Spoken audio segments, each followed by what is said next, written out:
Hello and welcome to day one of a very special FIFA eSports tournament. This is the first ever Play Unite 2020 tournament. And England, they're in Tournament A and they'll be taking on the likes of Germany, Poland and Switzerland all week to see who comes out on top. And then in Tournament B, we will have Italy, Belgium, Sweden and Portugal battling it out. Representing England, we will of course have our two eLions players, #Tom and Fanatic Tekkz. My name's Rachel Stringer and I'll be your tournament host all week alongside two of my great friends, Brandon Smith and Richard Buckley. Guys, I'm going to give you a wave. How are you both doing? Brandon first, where are you coming from today? I would say, it's between sunny and cloudy here on the south coast of England near Brighton. But delighted to get back involved in some FIFA eSports, Rachel. It's been a while since we've worked together. I think it was all the way back, maybe in last year, I think it was. So, yeah, I've been back in Bucharest, in Romania. So I'm delighted to be involved. Grateful to, of course, have everybody involved in this broadcast. It's a really special tournament, this one. You know, we're not going to be seeing an E-Nations Cup this year. So it's sort of the closest thing we're going to get to see the eLions in action. So for me, I can't wait for it. I can't wait for it to unfold. And fingers crossed, England take the win. Rich, are you excited as Brandon is here? I am indeed, yeah. You can see I'm representing, I'm supporting the England boys. It's going to be semi-biased commentary, but we're going to try and keep it down the line. It's going to try and be as neutral as possible until England go on and win. But I'm looking forward to it, Rachel. And speaking of where we are, Manchester, did a little check, 17 degrees right now. So this is basically paradise right now for me. I'm in heaven. Well, I'm in London. It's pretty warm as well. Anyway, let's get into the tournament. Brandon, let's just chat through exactly how this tournament will play out this week then. Yeah, so it's going to be a really special this one, Rachel, in terms of the format, how it's going to work with two consoles being involved. You're wondering what the hell I'm going on about. Let me explain. As we said, we've got our Tournament A, which has got England, Germany, Poland and Switzerland.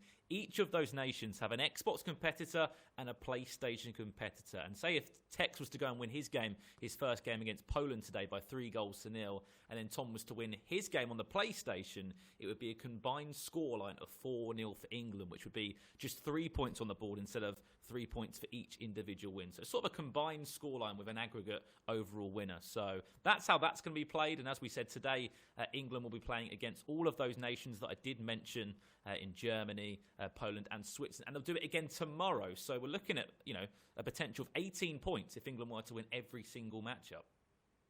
Yeah, you just mentioned there, Brandon. If you get a win, of course, it's 3 points. A draw, 1 point. And a loss is 0 points. They play each other twice, today and tomorrow in the group stages, like you just said. But Wednesday is when things start kind of hotting up a bit, don't they, when the knockouts come into play? It does, and I think this is the great thing about the Play Unite tournament is that even if you have not the best run in this tournament, you finish bottom of the pile, you might get a few points to your name, you still will remain in the competition. Your tournament will not be over just as of yet. So the way it will work is first we'll play against second in a top-seeded matchup. Third will play against fourth in sort of a lower bracket matchup. Whoever wins that top-seeded game sort of skips the queue and goes into our final. The person that loses that top-seed matchup then falls down to the game between whoever wins that lower bracket matchup between third and fourth. They'll play, and then whoever wins that game will join sort of that overall nation that has pretty much dominated the tournament. So lots of games to be played. I mean, we could be looking at England playing Germany 3 or 4 times in this. So it's really, really, really could be an exciting couple of days of FIFA. Yeah, so much FIFA all week for you guys to enjoy. But Rich, let's talk about the rating requirements, because that's really going to spice things up a bit, isn't it? It is indeed. Usually when we have these sort of tournaments, we play on head-to-head, we play on an 85 rated game mode. However, this time we're stepping into FIFA Ultimate Team. We know how the players are going to be playing and the format of the tournament, but this is really what makes this tournament something completely different. It's on Ultimate Team, and the players themselves, for example, Poland and England, they submitted a squad rating that they feel comfortable playing on. What happens? The lowest squad rating will win. So there's not going to be a massive advantage. If Poland are comfortable using an 81 rated team or an 82 rated team, they submit that. England then submit their own squad rating. The lowest squad rating is the team that wins. You're only allowed to use players from your respective nation. So, for example, England against Germany, that's going to be played on an 84 rated squad, minimum 75 rated bench. England against Switzerland is going to be a 71 rated squad. So, as well as playing the games themselves, there's also a huge sort of meta with which players do you use? Do you decide to go with a 95 Jamie Vardy up front, but then you've got to completely weaken your defence? So the squad building aspect is something I'm really going to be interested in this tournament. Yeah, absolutely. We'll get into that in a bit more detail a little bit later on. It makes things fair, obviously, having those requirements. Come back to you, Brandon, to talk about the nations involved. Let's just go back quickly to Group A, or Tournament A, which we've got currently underway. And how do you think England will get on in this tournament? How do you think their chances will be looking at that so far? Obviously, 0 points across the board at the moment. Well, if you look at the sort of global series, so to speak, you don't know what the global series is. It's like the world ranking of FIFA players for this year on FIFA 20. England have got the best 2 players. We're looking at Tekkz, who's first on the Xbox rankings, and on the PlayStation, we, of course, have got Tom Germany coming second with that, followed by Poland and Switzerland. So there's lots of competitors here. And, let's not forget the likes of Damie, who's plays his FIFA at AS Roma but represents Poland. We've got Werder Bremen's MegaBit, a player that's won many German championships and is used to representing his nations. Then we've got players like Umit, who for Tom is sort of a bad memory in terms of these two matched up earlier on in the year. So yes, England might be the strongest coming into this. I expect them to go and win and top the group at least coming into Wednesday. But there are a few sort of dark horses in there that could definitely cause an upset. Well, there we go. Brandon's just kind of, I guess, made every England fan at home who aren't familiar with FIFA really sit up in their chairs and go, oh, I'm going to watch for the whole week. Yes, please do join us. Rich, quickly, just a word on our eLions, Tekkz and Tom. You know a load about them. How do you think they've been getting on during lockdown? Have they been playing loads of FIFA and are ready for this tournament? I know Tom especially has been grinding quite a lot. He's been live streaming himself quite a lot, creating a lot of content as well. I think he's sort of used this sort of off season, shall we say, to really develop himself as a content creator. What that comes with is playing a lot of FIFA at a very high level, because people want to see the best rewards. They want to see the top 100 awards or the first in the world rewards. For that, you've got to not lose a game. You've got to beat every single person in front of you. I think for Tekkz, look, confidence in yourself is taking a break. Sometimes sitting back and saying, I'm good enough to take 2 weeks off and still come back and win. And I think Tekkz has that ability. He is, in my opinion, the best player to ever play FIFA, and we're going to see him in the England shirt this week, dominating. I love it when we talk about him like that. We talk about him, the GOAT in the FIFA community. And let's just remind everyone as well that we'll see the PS4 guys go first and then the Xbox. That's how the order of play will go throughout this competition. I think we maybe can have a reminder of that bracket again right now before we get into a quick chat with a couple of our players from the eLions. They're sitting by, waiting and ready to get into their first matchup as well. Here we go. We can have a quick look at that again. So we have obviously England taking on Poland, Germany and Switzerland throughout the course of the next couple of hours tonight. And we'll see if they can still be sitting at the top of the table once today's tournament is finished. And here we go. We have our Xbox competitor. We have Fanatic Tekkz sitting in his room, I think it looks like. Tekkz, firstly, you're not wearing the England jersey, but how does it feel to be back representing England and one of the eLions?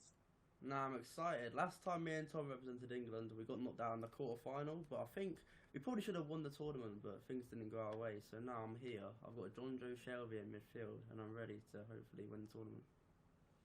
Hopefully win the tournament. I love those words. Quickly, though, yeah, sort of, I guess, having to change your ratings and stuff. You just mentioned that you went with John Joe Shelby in midfield. Have you got any other rogue players that you might not usually use an Ultimate Team that we'll be seeing coming out for you? Yeah. So I would say my whole team, but that'd take a while. So I've got Ryan Kent, John Joe Shelby, and Chris Smalling, and some championship centre back. I can't even say his name, but yeah, he looks decent, so he's in the squad. Oh, so you're really changing things up a bit. Is it quite exciting for you, though, getting to kind of, I guess, compete with some players that you may not usually use? Yeah, it's going to be weird. I'm really excited to see what like Poland and Switzerland's teams are, though, because like that's gonna be interesting because I don't know. I won't know any players in their team, so it'll be weird to play against them. Yeah, absolutely. And a word on the fact that Tom has to always go first. Is that more pressure on him or pressure on you to back up if he does do a good performance?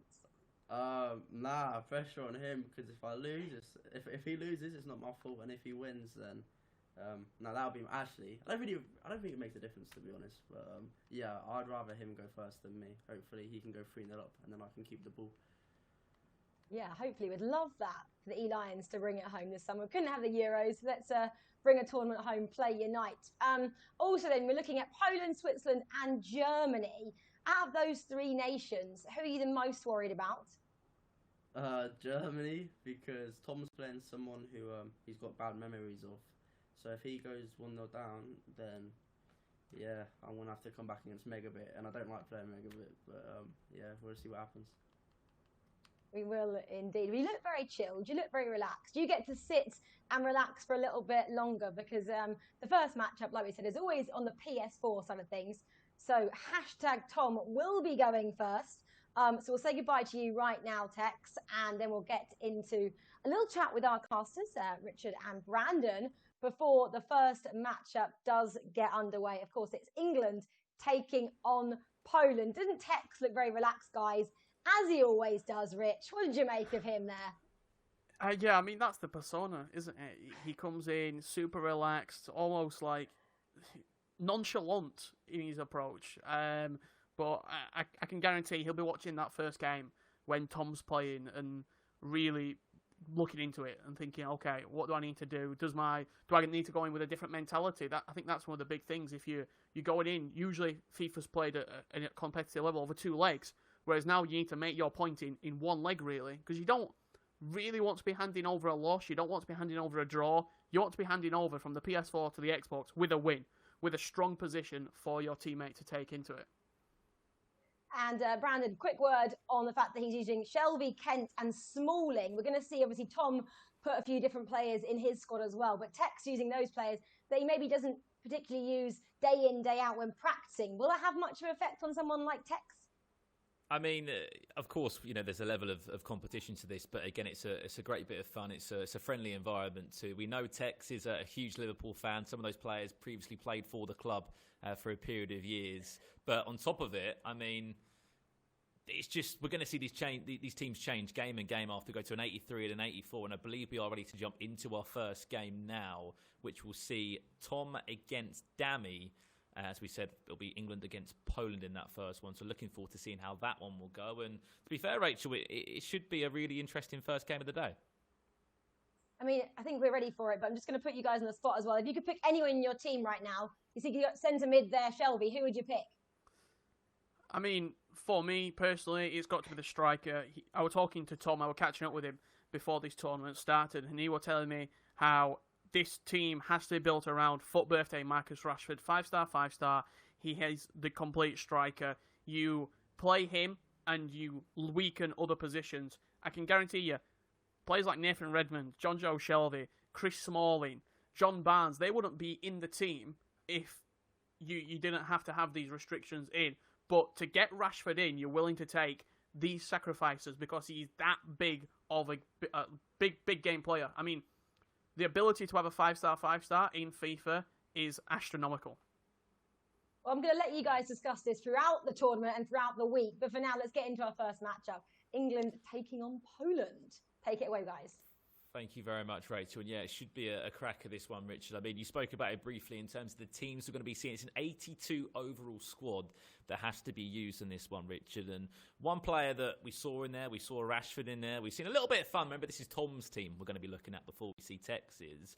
But it's an interesting one just because we're in a situation now in the year where we're coming towards the end of FIFA 20, and any FIFA fans out there alongside England fans will know that we've had Team of the Years, we've had Team of the Seasons, we've had all these different promos, which if you don't know what a promo is, a player will either be upgraded or their position will move around slightly. And that does make things, I'd say, slightly more difficult. And when England are playing against the nations such as Switzerland and Poland that haven't got such a sort of arsenal in terms of all these different items that they can use, they're going to be playing a lower rating, and England have got to kind of go, okay, which items do I really want to use, and how can I fit them into a number of teams? We also don't have a lot of meta players in terms of England as a nation. If you look at centre mid sort of in detail, we've got a lot of very, very good players, but none really that fit the ultimate team meta. Players like Jordan Henderson and Dele Alli, these players are unbelievable in real life and on the ball and can possess you loads of different skills. James Maddison, another one. But in FIFA particularly, it's a certain way that you have to play. Weak foot is everything. Skill moves are everything.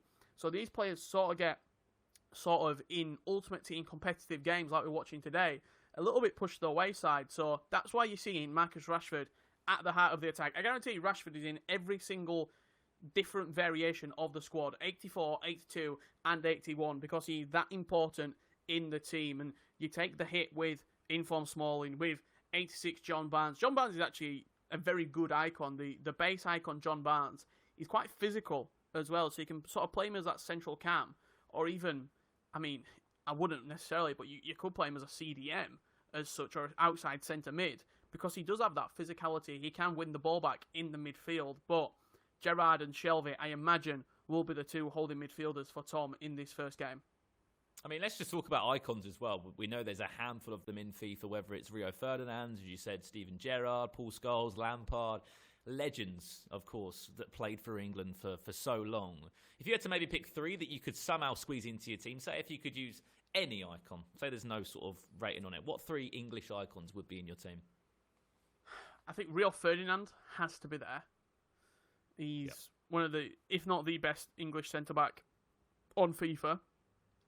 So I would say Rio Ferdinand.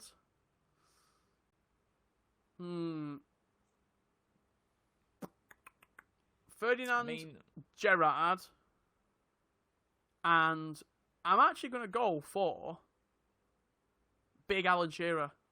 I think Alan Shearer, for some reason, I've just got a... Because he wasn't necessarily the most skillful, he weren't doing loads of skill moves, a little bit like me when I used to play football. He was just a hard worker and he knew where the goal was. Not saying I knew where the goal was, I was a centre-back, but he worked hard. He showed that you didn't have to have Ronaldinho-esque technical ability to be the best player potentially to ever play in the Premier League. So I think for me, Alan Shearer. What about you, Brandon? I'm going to change up the question a little bit. I'm going to say an English icon that you want in FIFA, that's not already in FIFA, that you think should be in FIFA. It's a great question. I think it's one that we always talk about, isn't it? All the time in terms of who should be in the game. I'll have to get back to you on that one over the 2 days. But I mean, some of the English icons I've been lucky enough to use, and I think a lot of the pros will be using. Definitely Rio Ferdinand is the man, whether it's his base icon item, which is obviously a lot lower than his mid and his prime. But Gary Lineker was even a striker that somehow fell into my team a few weeks ago. He wasn't too bad either. Prime Lineker. I mean, there's so many potential English icons we're going to be seeing over the next couple of days. But let's have a word on this one. It's going to be England against Poland on the PlayStation 4 first. As we alluded to about this format, what is your thoughts on the format, first and foremost, Richard, in terms of we're going to have a PlayStation leg and an Xbox leg? It's always going to be PlayStation that starts. It's one of those. I mean, the pressure's always going to be on Tom to kick off first. Yeah, I like it. I think you get the ability as well to see how team management together can affect a game.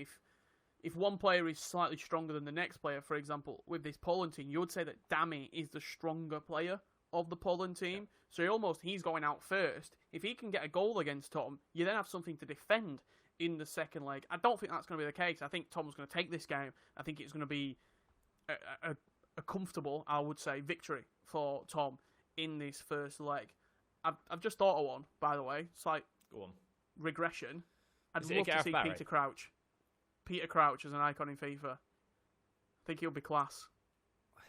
What pace stat would he get?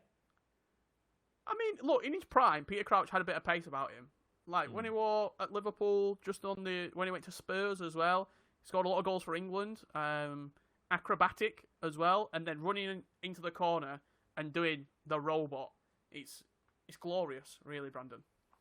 Well, let's turn our attention to our first game of the day and the Play Unite 2020 tournament. It's going to be England against Poland to kick off. And just a word about this man on your screen, Richard. What a year he has had in #Tom. I mean, currently sits third in the Global Series rankings on PlayStation, and just such a sort of outbreak for him. We always knew there was a potential there, but he's just sort of stepped up this year and blown everyone else away.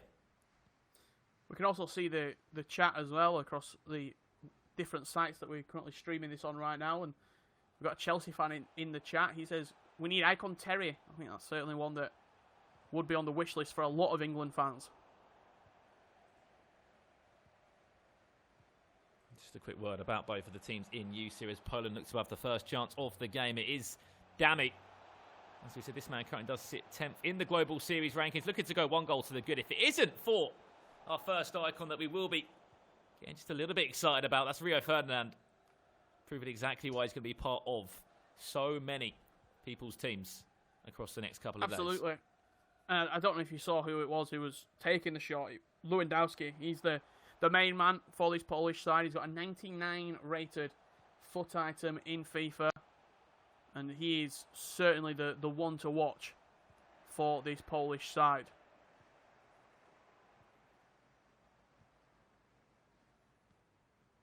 We sort of have a little look at how the team is setting up for both of these two. I mean, there's one man that has to be in this Polish team, and that's going to be Lewandowski. Depending on which variant of his item you can fit in. I saw a few 99. Team of the season variants across the Polish players that are in action in this tournament.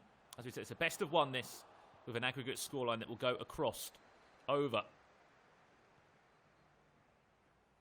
to that Xbox leg where Tekkz will go up against Furman.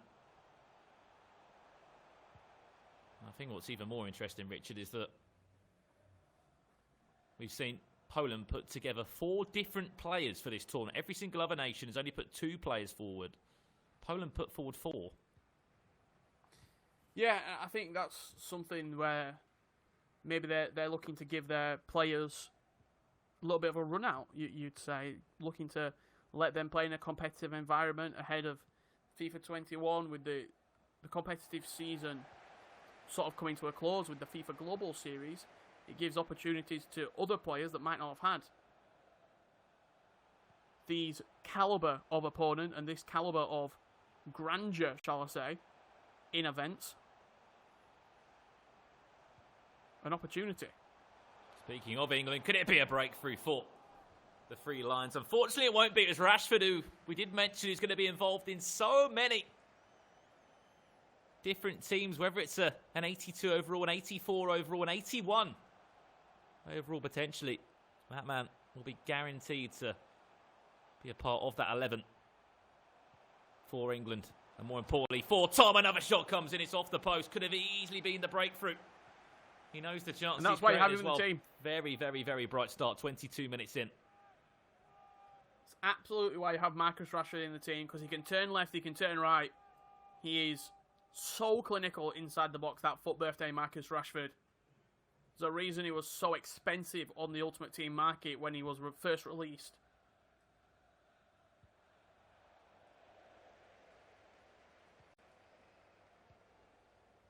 If you have just tuned in, welcome to the Play Unite 2020 tournament. 8 nations battling out over the next couple of days. All our attention is on this Tournament 8, which involves England, Poland, Switzerland and Germany. Could it be a breakthrough again? He's just knocking on the door of Poland. Szczesny had to come out and make the save on that occasion. And this Polish side have a real couple of great players. Brandon Zielinski in midfield, Lewandowski up top. It's the 99 Lewandowski, it's the 95 Szczesny. You've got the 84 Champions League special item in midfield as well in Zielinski, and you've got a real sort of core group of 4 or 5 players that are good. Krakowiak, another one, 83 rated in form, but it's just the overall sort of team. There's a lack of quality, especially in wide areas. When you used to have Jacko Blaszczykowski and special versions of Lucas Piszczek as well, a regular occurrence in FIFA, that's sort of disappeared now.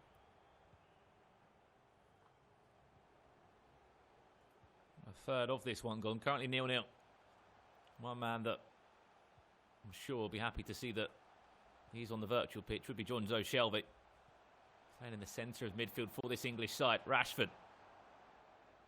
Trying to pull out a little bit of flair from Tom.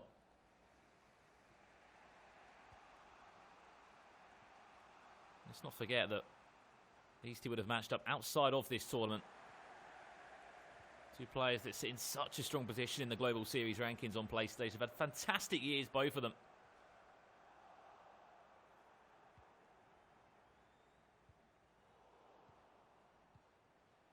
John England again. At the heart of everything. Finds a way into this team for England. Redmond. Back to Rashford again. It's everything from Szczesny in terms of saves. It's about 5 saves he's made in this first 45 minutes.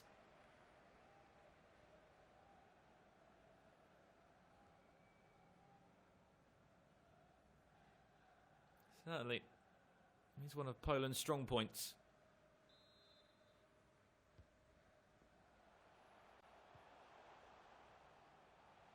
Corner is recycled as far as Walker. Played all the way back.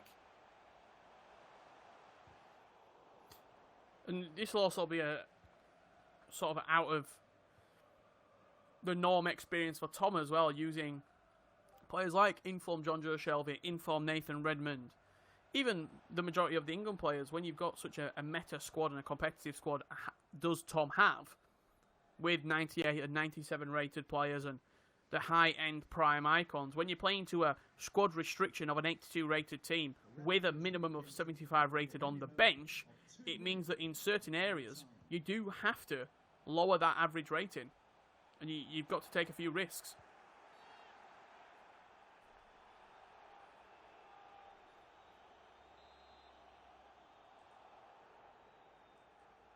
Just pull back for a free kick there.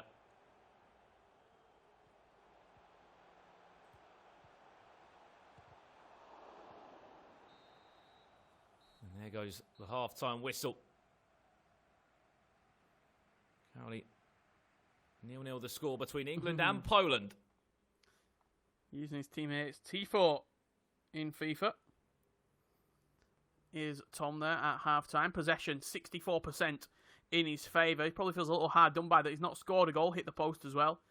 In the early stages, you see the custom tactics on display here from the eLion.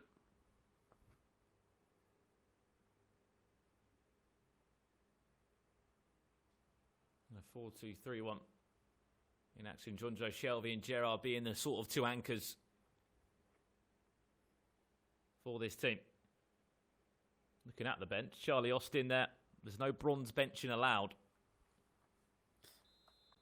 I've used that Gerard quite a bit, you know, this year in FIFA. I packed him really early doors in the base icon pack from Icon Swaps. And I played with him quite a little bit, about 150 games worth, off of the bench as a utility player when someone got a red card, or if I needed him for an objective or for icon swaps. I'd always seem to put him into the team. He gets the icon links, and he's not too bad, to be honest. A little lacking on the pace, but on the ball, he does a job in that CDM position. One man that's yet to be involved in anything for Poland suddenly appears on the field. And Poland will have the breakthrough in this one. Lewandowski into Palchita. He might only be 74 rated and a silver, but that doesn't matter. 50 minutes gone here. There's a breakthrough, and unfortunately, for any England fans, the goal's gone the wrong way. 97 pace on the informed silver left mid there. Shooting, dribbling and passing, not really up to scratch, but when you get a one-on-one like that, absolutely smashing it into that bottom left corner. Against the runner play as well, you have to say. Tom will continue to create chances. He will continue to get into this game, but he's up against it right now. Lewandowski to make it 2. That's exactly what he's going to do. An incredible start to the second half for Damie. Unfortunately, that's just Robert Lewandowski doing what he does best. Bit of beautiful creativity, I have to say. Tip my hat to him. Letting the ball roll through his legs and then smashing it into that near post area. But right now, Tom having to make changes in this game. John Barnes coming into a more central area. Jadon Sancho pushed out onto the wide right position. See the stats there, 5-5, 58% possession with 95% passing accuracy. Plenty of time left, Tom. We can get back into it. A dominant start it was for England. 5 chances at half-time. They were the better team. But clearly some sort of custom tactic at half-time from Poland has allowed them to come out about 100 miles an hour. Just playing on the counter-attack, isn't it? By 2 goals. Let's not forget, this is an aggregate scoreline. It does get carried over. So Tekkz will be in the wings waiting. He'll be preparing himself for his Xbox tie against Furman.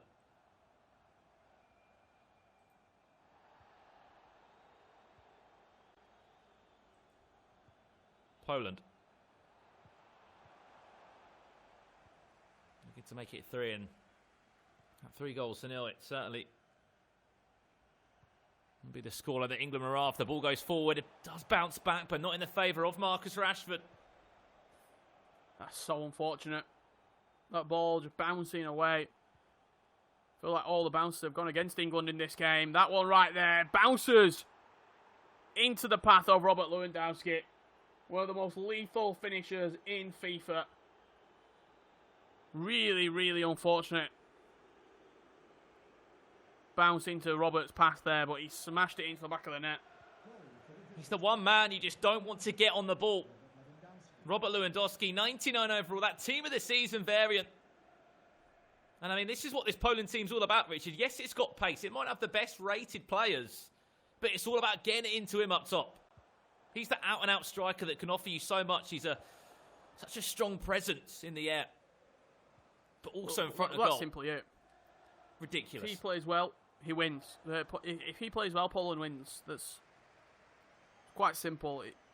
In real life, they go down a very similar formula. If Robert Lewandowski scores goals and Robert Lewandowski is in a game, more often than not, Poland come away with a victory. This is a 2-legged game, you've got to remember. Tekkz will have an opportunity to turn this around in the second leg, so not all is over. But with 20 minutes remaining, it's looking pretty bleak for Tom right now in this first leg. I mean, your mindset changes now, Richard. It's all about, can I get a goal? Just one goal to take into that second leg for my teammate in Tekkz. You know, we saw this, back at the E-Nations Cup last year. We sort of saw the eLions in action for the first ever time. Of course, they also had that experience when Tom was on loan at Fnatic earlier this year. If you're a FIFA eSports fan, you'll know what I mean. At the E-Club World Cup that was played out in Milan. Saw this chemistry that both of these two have. Yes, they're not next to each other, but they would have not lost that chemistry when one's maybe not playing to the top of their game and the other coming in with a big result to pull them out of that hole.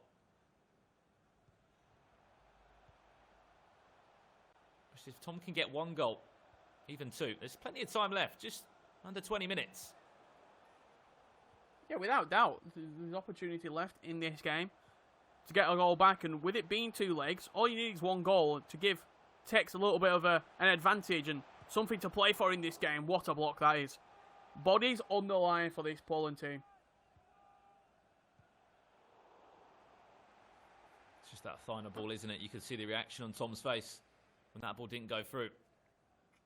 To Steven Gerrard, of all people that was involved in that one. It's not going to be the best of starts for England in the Play Unite 2020 tournament, but there is a second leg to play on.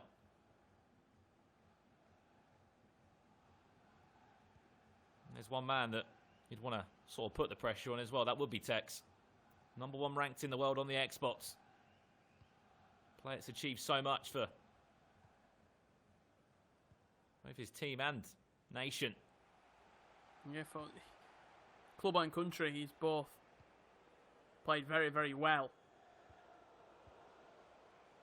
Going to need a Tekkz-esque performance in this second leg, aren't we? For England to get back into this game and potentially salvage a point. Chance. Sancho. This is lovely. Drag back. Jonjo Shelvey. There's a goal for England. It's class from Tom inside the box. Jonjo Shelvey, out of all the players, popping up with that goal at the near post. That's what he can do. It's taken him 83 minutes to break the deadlock. He's been mightily unfortunate not to have scored earlier, but in the complexion of the game, it could be a huge goal. Lewandowski brings that down well. What a save. Can't get rid of it though, Nick Pope. He's got the ball fizzed to his feet. Didn't know what to do, but England will survive that. We said all he needed was a goal. He could be on to maybe snatch a second in the dire moments. And Jonjo Shelvey, of all people, Richard, to pop up with a little drag back past his man and to smash that into the top corner past Szczesny.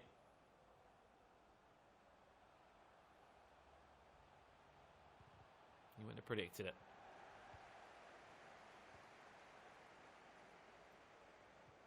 Great tackle. Tell you what, a second goal here in this first leg of this series against Poland would be a real big boost for Tekkz. But Damie has played a fantastic game, Brandon, you have to say.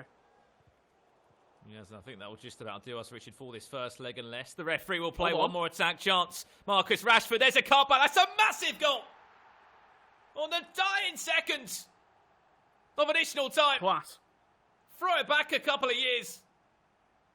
John Barnes on the score sheet for England once again, and what an important goal that could be in the complexion of this two-legged game. Poland will take the first leg, 3-2, but two important late goals for England. Absolutely class from Tom there. Getting the ball, he knew that he was going to get a chance. Scoop turn around the man, cut it back to John Barnes, and he gets a big, big goal in this series, giving Tekkz pretty much a very, very, I wouldn't say comfortable second leg, but a much more comfortable than it would have been from the 80th minute. Let's just say that. Yeah, unbelievable stuff. It will be a win for Poland, but do not panic. It's a two-legged aggregate scoreline. So now the attentions will turn to our next game, which will see Tekkz, of course, of England and the eLions going up against Furman.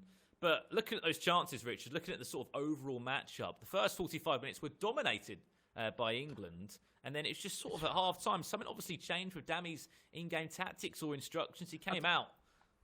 I really don't know if it were that. I think Tekkz, I should say Tom, in that first leg, he were creating chances. He hit the post. He had a couple of great saves by Szczesny. And the two areas in which Damie really boosted his team was his goalkeeper. He had a 95 rated Szczesny in goal. And then up front, he had a 99 rated Lewandowski. The rest of the team were pretty much average, but those two players winning the game. In the first half, his goalkeeper was fantastic. And in the second half, Lewandowski got 2 chances and scored 2 goals and assisted the first. So he was a part of all 3 goals. And really, Tom deserved something in that first half. He deserved to be going into the break with a 1 or 2 goal lead. Snatched those 2 goals late on and really gave Tekkz something to fight for in the second leg. Exactly, what? 90+2, I think it was. The chance did come on. You're thinking, referee, are we done there with 2 minutes of additional time played? He played it on. Rashford did so well to sort of elastico around his man. Played it into John Barnes, that icon that I'm sure many England fans will be very familiar with everything he was able to do in an England shirt. Put it into the back of the net, and it's pretty much a game on for this second leg now. And we can't wait to see how it will break down in the end. But England do lose the first game, 3-2. It's all down to Tekkz now to turn it around in the second game. And to be honest, Richard, we can't wait for that one to happen. We heard in some other games that Germany are in action against Sweden at the moment. Germany, of course, a team that are looking to sort of boost what they can achieve this year in the Unite Play 2020 tournament. I should say Germany are not playing Sweden. I mean, Sweden are in action in Tournament B. Yeah, I think Germany will be a nation that they get a lot of real good sort of positive feedback. But if you look at the E-Nations Cup that happened last week, they were very disappointing. I should say last year. Last week? I wish it were last week. Last year, in which Mo Alba and MegaBit played on that occasion, they were very disappointing. I think they went out in the groups, and a lot of people expected them to go on and win the tournament. Never mind get eliminated in the group stages. England made a quarter-final in that particular tournament where we did go out to Argentina. Thankfully, they're not in this tournament. And I think if you look at the tournament that England are playing in, I'm still confident, even after that first leg defeat for Tom, that we will go through and reach the finals in Tournament A. I mean, this is no disrespect to the other nations at all, but if you looked at sort of the 3 toughest matchups, individual matchups that we were going to come into this group, we've had that one there. That was Damie against Tom. You're looking at MegaBit, of course, against Tekkz as being another tough one, and then you're looking at Umit against Tom being sort of that third really, really sort of competitive game. Of course, the other games will be competitive too, but looking at global series rankings, looking at what that player's done this year, what that player's done across the last couple of years, yes, we're playing in a different environment. We're not playing with all the icons in the world you can use and any player you want to use. Yes, there's sort of nation requirements, but I don't know if you'd agree with me, Richard. Those are sort of the 3 main matchups. Yeah, I think, in all honesty, I think if you look at the players that would, on paper, take points away from England, it will be those 3 particular games. Damie for one leg in Poland, and then the Germany matchup in total. I think if you look at the Switzerland game, it's going to be even less of a squad restriction. It's going to be an 81 squad restriction, so how that's going to affect the England team, we will soon find out later on this evening. But all in all, I think we should be taking 3 points from that matchup. I think we should be walking away with maximum points. I think it should be a victory for England. If you look at that in particular Swiss game, we've got Tekkz now hopefully to turn this game around for England against Poland, and this can then move on to 3 points and stand us nicely in Tournament A after our first game. Yeah, we certainly need a win on the board, Rich. Let's have a look at Tekkz's team that he's going to be using in this so-called second leg on the Xbox. And I mean, talk to me about this team, Richard. We're seeing a handful of different leagues. If you're a big FIFA fan, you'll know Ryan Kent. You'll know sort of what a nightmare he is to play against, whether you're a casual player or a competitive FIFA player. He makes the team for Tekkz. It's a 4-4-2 as it starts, of course, in game. That will look to change. Nick Pope in goal. You've got Chris Smalling, Luke Shaw, Jonzo Shelvey. We know Tekkz is a huge Liverpool fan, hence the use of Henderson. I'm sure we will be seeing that man in the reserves. You can kind of just see the top of his head. That's Stephen Gerrard. He'll be in use, I'm sure, a little bit later. But what do you make about this team, Richard? I think you hit the nail on the head. Rashford will be in use again. Yeah, a lot of people also I'm seeing asking what are the requirements. The requirements are both of the players submit the squad that they feel comfortable with using. So in this particular matchup, it was the Polish player that submitted a 182, an 82 rated squad for this game. That's why in the lowest game, it goes to the lowest squad rating then. And we then move into this matchup. So Poland submitted an 82 rated squad. Tekkz submitted a higher rated squad, and that squad will be the 82 rated squad to balance the teams. England have got better, higher rated players in Ultimate Team. If we just let anybody play and the squad restrictions weren't there, it wouldn't be a fair tournament. It wouldn't be fair indeed, but we're underway for our second match in day 1 of the Play Unite 2020 tournament. England currently trail by 3-2 on an aggregate scoreline to Poland. After Damie picked up that result against Tom. Now it's down to this young man, a player that has achieved so much in the last couple of years. Needs no introduction. Does Tekkz. Chance now for Poland. They can get another one. That'll be a 2-goal advantage. I mean, how does it change the mindset if you're coming into this game, Richard? If you're Furman, who, as we said, a player that is foot verified, he's on the global series rankings, plays a lot of competitive FIFA. You've got a 1-goal scoreline, but you're up against probably the best player you would say in the world. Yeah, and I mean, it's all mentality, really, isn't it? Tekkz comes into every single game thinking that he's going to dominate the game and he's going to get the victory. And he's just going to go about his business. Whereas if you're Furman, this is a massive opportunity for you. You've got a 1-goal scoreline, which, in all honesty, sometimes, this might sound crazy, sometimes isn't a good thing. Because it affects the way you're going to play. If you go in with a 0-0 or a 3-3, you just play your normal game. But because you've got a 1-goal scoreline, sometimes you'll play a little bit more defensive and you'll try and soak up the pressure.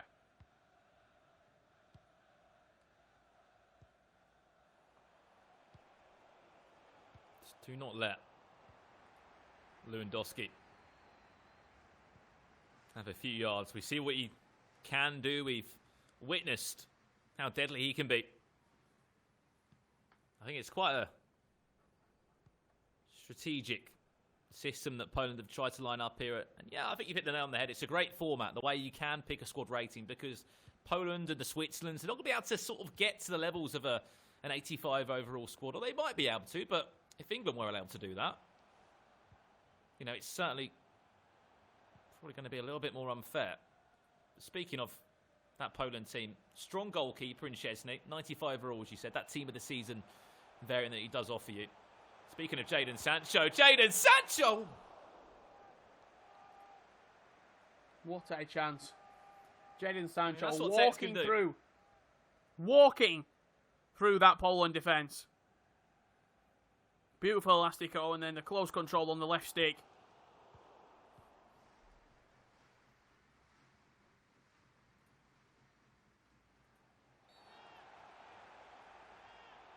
We're sort of back to the point I was talking about with this Poland team. They've sort of built in the right way, haven't they? As you said, they've got a strong goalkeeper. They've put their sort of their rating in that goalkeeper, in that defensive area, and then going forward in Lewandowski. Yeah, absolutely. You look at the defence in particular. You've got two silver players in that defence. They've put a right back in at right centre back as well for the pace, not using what would be an obvious pick in Glick. Sterling sweats it across. What a chance. Great defending from Lucas Piszczek coming across from right back. Corner. Played short. Sterling. Happy to offload it back to Raheem Sterling. Twists his man. Could that be the equaliser? It will be. England level after just 30 minutes. And you have to say it's been coming. He has been knocking on the door of this Polish defence. Sancho first. Raheem Sterling had a couple of chances. And Sterling on that occasion scoop turn around the man. Showing the quality and the technique that Tekkz possesses. Levelling up the game for England. We had two great chances, didn't he? The second one was able to find the back of the net, but this is where he's dangerous. And he gets the players on the ball like your Sanchos, your Sterlings that can offer you those basic skill moves. Back to Jonjo Shelvey. Chance for England now. Rashford. And eventually Poland will have a chance to breathe.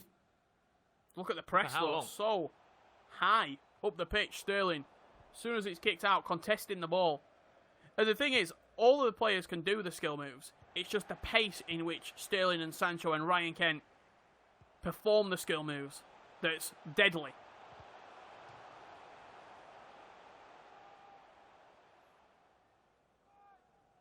I know we've spoken about Rashford a little bit, Richard, but one of England's rising stars in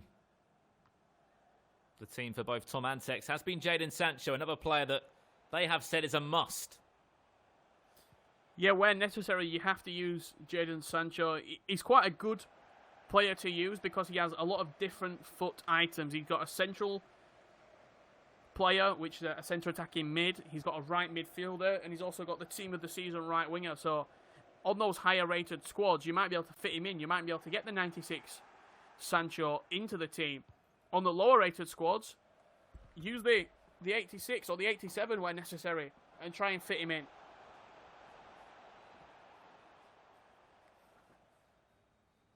Not ideal there from Joswiak. Just tried to flick it back into play. Unfortunately, flicked it back against himself.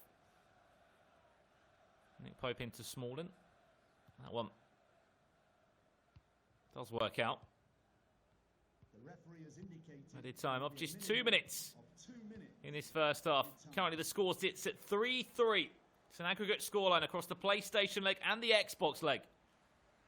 I mean, here's a fact for you, Richard. The last time that Poland actually beat England in a football match was back in 73. Wow. Other than that, it's been all smiles for England. Last time they did play was 2013, where England played them in the FIFA World Cup. It was a 2-0 victory. See, a beautiful Wembley Stadium there. Been fortunate enough to go to Wembley quite a lot, Brandon, and it just gets better and better every time I go. I'm not from London, so it's not something that I see all the time. Is Wembley, and whenever I go there, it's such a magnificent stadium. I've never actually been to an England game, but it's something that I'd love to do in Wembley when the three Lions are playing. There's one man that I would love to see come on. He's seasoned there, Andy Carroll. Always got a special place in my heart. Only 75 rated though, probably won't be much use in this game. We're back underway though. England against Poland. Score does sit at 3-3. If it does end at 3-3, it'll be a point to either nation.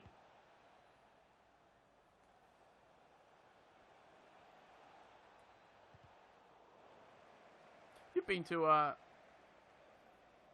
couple of games in Wembley, haven't you? I have indeed. A handful of friendlies from both my childhood and in the last couple of years.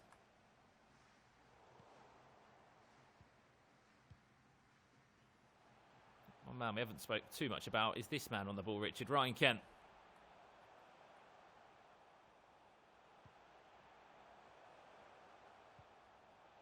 Offers you so much pace. 5-star weak foot, 4-star skill moves. What a pass. Chance. England scoop turn. Rashford! That's why he's in the team. That's why he's the best. Scored upon, he will deliver every single time. England do take the lead on aggregate 4-3. That's simply it. That is why he's the best. The composure in the final third. Instinctive FIFA. The scoop turn, smash past the goalkeeper. England came into this game with a losing deficit, 3-2. With 30 minutes left to play, England are winning. That's thanks to one man in the white hoodie.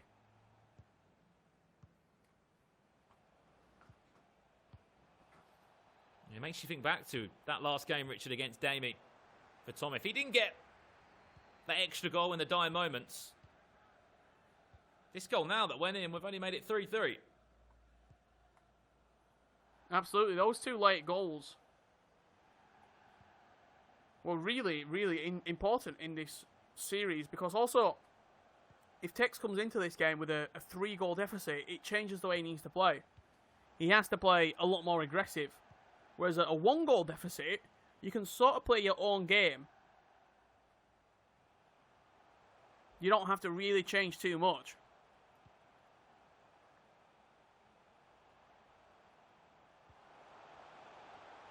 Sancho, Elastico. What can he do? Oh, La Croqueta, and nearly into the back of the net with a finish, you'd think. Having his way with this Polish defence. There's one area where this Poland team is lacking. It's down the centre of the pitch, CDM and goalkeeper. I should say CDM and centre-back. And that's where a lot of these chances are coming for Tekkz. All down the middle of the pitch. If you have to be honest, we've not seen a single shot from Poland in this matchup so far. You don't need us to say, if you don't shoot, you're not going to score goals. Even 1 goal for Poland would bring this game square.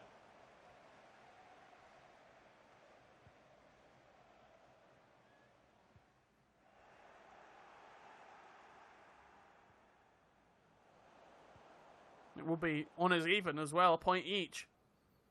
If Poland were to snatch a late goal here. See the high press, the red shirts flying up the pitch.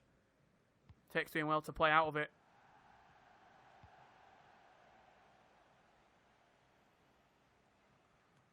Sterling chasing, but Gumney able to head it back to Szczesny.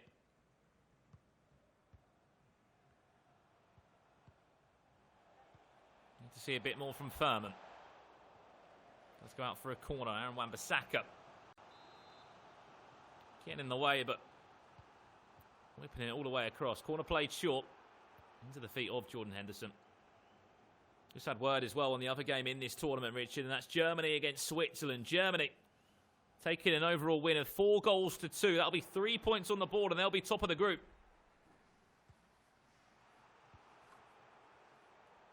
Unless England were to find another goal, and it would be joint an aggregate, I should say, a goal difference situation. Ken.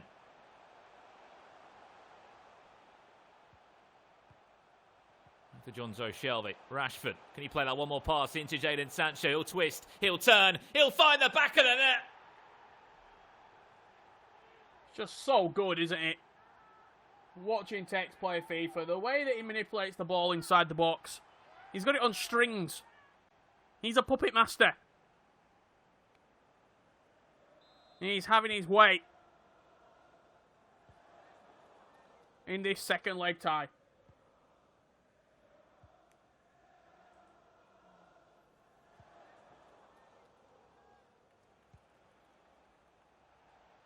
Five goals to 3. England will lead overall. And what a second leg it's been from Tekkz. Lewandowski finesses from distance. Could it fall back to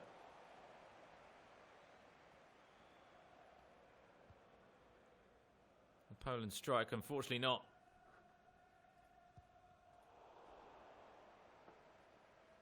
Just don't think there'll be enough time to find 2 goals. Jozwiak back inside. There is a goal back for Poland. And that will mean that Germany will sit top of the pile by a single goal. I know we're only early into this tournament, but every single goal will mean so much.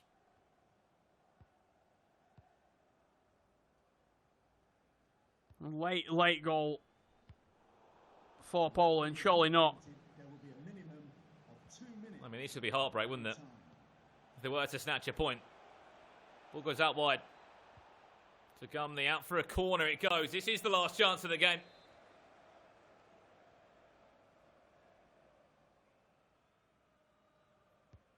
Krykowiak plays short. And that should do us there. England will take the 3 points. And a really impressive second leg from Tekkz there. Overall, England win by 5-4 in their first matchup in the Play Unite tournament. Got the job done in the end, did Tekkz, for this England team, for the eLions. 5-4. The victor, 3-2 and 3-1, the 2 individual scorelines, and England will come out victorious with a 5-4 victory here in round 1 of the Play Unite tournament A in this sort of series. It's a good start, and sort of neck and neck, aren't we, with Germany? I think we're expecting to see these sort of story play out. I think that's a fair reflection, looking at the other teams. The 2 favourites in this group to finish 1 and 2 would have been England and Germany, and that's how this first matchup has finished. Let's not forget as well that tomorrow these 2 will be playing again in terms of both those competitors. Difference is Poland will be swapping their players. Poland, the only nation to put 4 players forward. That's 2 on Xbox and 2 on PlayStation. But yeah, as you said, Germany won their game 4-2 overall against Switzerland. So they're going to be full of confidence as we'll be looking forward to that site a little bit later. But just an unbelievable second leg, wasn't it? A great performance from Tekkz. He just came out of the blocks flying. When you see Tekkz sort of getting into his rhythm, so to speak, and he's whipping out the elasticos and the drag backs, if you're defending against it, you're sort of frightened. It is. It really is. I think Tekkz, he came into that game knowing that he had to turn it around, and turn it around he did. But that's enough from myself and you, Brandon, for game 1 here. Let's head back to Rachel, and I believe she's got a very special guest. Boys, yeah. Well, if you're just tuning in, our casters there, Richard and Brandon, they bigged up the eLions coming into this tournament. they've put them as the ones to watch. They did not disappoint there in match number 1, taking on Poland. Tom and Tekkz there leading the aggregate scoreline 5-4 over Poland. And I think we have an interview with Tekkz now, who is obviously competing for the Xbox side of things for us. Tekkz, you had to go in there 1 goal down. Obviously, Tom did lose that first matchup, 3-2 in the end, getting a last-minute goal there to make it 3-2. How does that change your mindset going into it, knowing that you have to get 1 goal back to even be level? It was actually made me play better. So like I sort of had nothing to lose, and if I lose, then Tom lost as well, so it wasn't my fault. But the fact, so if Tom wins, I'll be more nervous. I'll probably play worse. But yeah, it's because Tom lost. I played a little bit better. It seems like you guys, are very much teammates, and you really do want each other to do well. Even though you're sitting in separate households playing on different consoles, you're really behind each other like the England team should be. Yeah. Tom wants to win because you see with Tom, he's never won anything before, so I want to help him win something. Let's just mention one of the players that you had in there. We all know, if you're a FIFA fan, this is that Tekkz is a Liverpool fan. Congratulations on your team winning the title, of course. You had Ryan Kent then in the team, obviously Liverpool youth player, now at Rangers. 98 pace. Is that why he's such a nuisance, do you think, in FIFA? What makes him such a standout FIFA player? He got a 98 pace. He's got 5-star weak foot and 4-star skills, so he can do a bit of everything. So yeah, I've got him in the team. He's probably England's best player in FIFA, other than Rashford, like going forward. So yeah, I've got Ryan Kent in there. Well, it is Germany next. Will he make any changes at all? Obviously, you've got 84 Germany rating, next. but who will come in and out? I actually got my team. Let me have a look right now. I'll tell you my team. I'll tell you. He's going to give us a little preview, guys. Here we go. I don't know if I expected that, but he's going with a preview. We got Trent Alexander-Arnold in midfield with Steven Gerrard. You got Rio Ferdinand, but that's about it. That's the only changes. There we go. 3 changes there. We'll wait to hear more and see more from Tekkz in a bit. Let's have a look how the group standings play out after that first round of matchups. There you go. You can see them on the screen right now. England only in 2nd place. The slight goal difference there. 3 points, though, obviously, because they did win, even though they lost the first matchup, 3-2. Tekkz brought it back 3-1 on the Xbox side of things, making it 4-5 on aggregate. And then Poland and Switzerland at the bottom of that table with 0 points as it stands. Okay, that's how the group standings currently look at the moment. Tekkz is still sitting there, but I think we're going to wrap it up with Tekkz, who's just given us a little preview of his team at the moment. And we're going to hand back to Richard and Brandon, because we're so excited to get into the next round of matchups, which is against Germany. And we did mention they were now changing the ratings from 82 to 84, guys. And we just heard from Tekkz there. He's moving things about a little bit. And I know that, Tom, he's moving Trent Alexander-Arnold and Mason Greenwood in for Barnes and Shelvey. I mean, that's going to be needed against the German side, isn't it? Yeah, certainly. I think if you look at what Greenwood offers you in terms of the Future Stars 90 rated Greenwood, he's got a lot of the similarities that Rashford has, minus the skill moves, but similar 5-star weak foot, and he offers you so much going forward. I think those two in particular will be a very, very formidable sort of duo. And then you've also got Trent Alexander-Arnold bigging up that CDM partnership. So I think this 84 rated squad certainly is more favourable for England rather than the other two more weakened squads that we do play against Poland and Switzerland. Brandon, I just want to quickly talk about something that Tekkz mentioned there. Basically, the togetherness of the eLions. We talk about the togetherness of the England side, but it seems like they really, really want each other to do well. Obviously, they are playing together, but that's not something we see all the time in FIFA, is it? No, not at all. And I think it's brilliant that the sort of partnership that these two have been able to create over the last sort of 12 to 16 months in terms of when they first came together in that E-Nations tournament, as we alluded to, back in FIFA 19.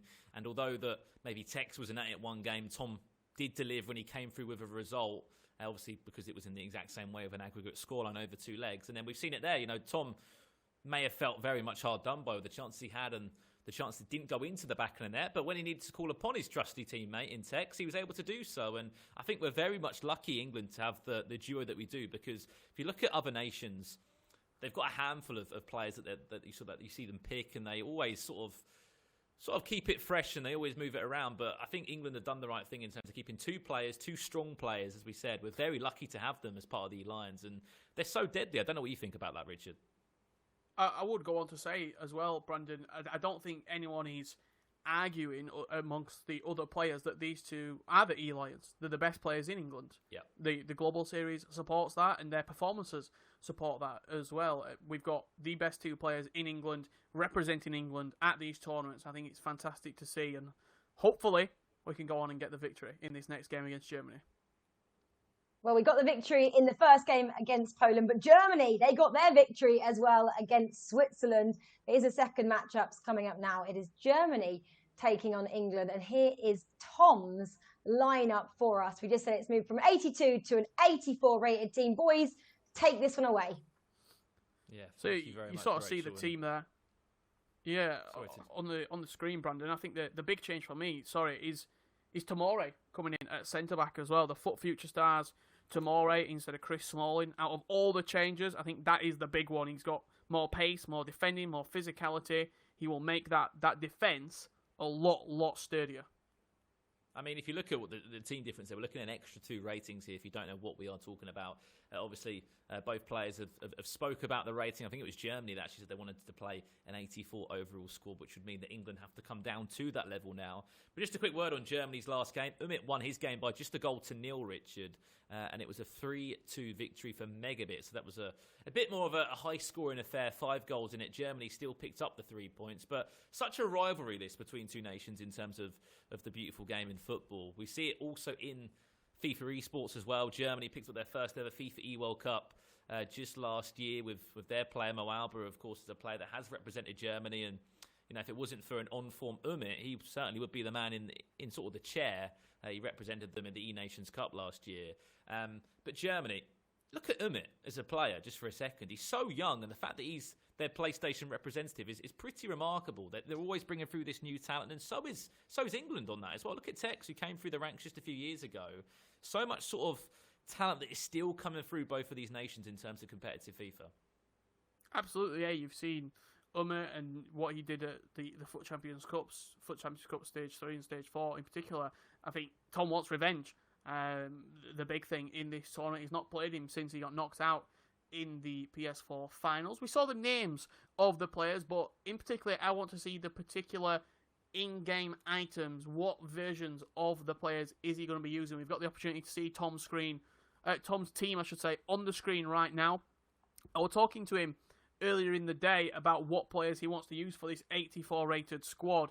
He was debating putting in the 96 Sancho and sort of weakening the rest of the team, but this is the squad that he has gone for. Inform Pope, that's the second actually, Inform Wan-Bissaka at right back, 85 Rio, the 87 Tomori, who's arguably England's best centre-back in FIFA, and Kyle Walker at full-back. Trenton, Steven Gerrard, the 2 CDMs, with Mason Greenwood coming into the squad. Greenwood, Trent and Tomori, the big changes in this team, and the upgraded man of the match, Raheem Sterling at left wing, with again Marcus Rashford and Jadon Sancho in the squad for England. Well, I mean, we know how good Trent is in terms of a player, obviously Premier League winner now with Liverpool. But as soon as he got some of those special items, even players with his team of the season, yes, it doesn't come out as a centre mid or a CDM, but players still want to play him there. A lot of people saying that he's got better stats than a fullback. They're called sort of stats that are wasted in fullback. They're much more sort of usable, and they should be used in the midfield. Absolutely. I think if you look at sort of defenders that have moved into midfield in previous years, players like Javier Zanetti, for example, outstanding right back, but more influential at CDM, at centre midfield, and a lot of people calling for Trent over time to move from right back into that midfield area. He's got an unbelievable range of passing. He can win the ball back. He's physical. He's got a great shot on him. Set piece taker. He's got all the elements to be not only a fantastic right back, as we've seen with Liverpool and England, but also a very, very good centre midfielder that can dominate that position for 10, 15 more years in the England and Liverpool side. I mean, we can't see Germany's team. We'll have a look at it as we jump into this game now. The PlayStation 4 leg will be in front of us once again. And we have to talk about the bigger picture for this one. It's Tom against Umit. If you're a big FIFA eSports fan, you know that these two matched up. It's not just any game. It was a huge game back at Foot Champions Cup number 3 in Atlanta right at the beginning of 2020. Tom did lose that game to Umit. That was in the actual console final on the PlayStation 4. But these two have been completely at it. They're neck and neck in the Global Series rankings. You're looking at 3rd against 4th in the world. In the world on PlayStation 4. Yeah, extremely competitive game. Just looking at Germany's lineup here, it's going to be Furman in goal, and then the regular Danny Da Costa in at right back with Klosterman and Kecher as the centre halves, with Schultz in at left back. It's going to be Havertz, Kimmich, and Eggstein as a midfield 3, and then the front 3, Bellarabi, Timo Werner, team of the season. He's the danger man that we have to look out for, and Serge Gnabry's special item at left wing, who is going to be playing it probably right wing in game. But Havertz, Werner, and Gnabry, the ones to watch in this Germany side. As we said, a little bit different. This one, 84 overall squad restrictions in place compared to the 82 that was set by Poland. Currently, these two won both of their games. Germany won 4-2 over the 2 legs against Switzerland, while England won 5-4. And I mean, we knew that England were going to have tough games in this tournament. But you're looking at the toughest matches right now.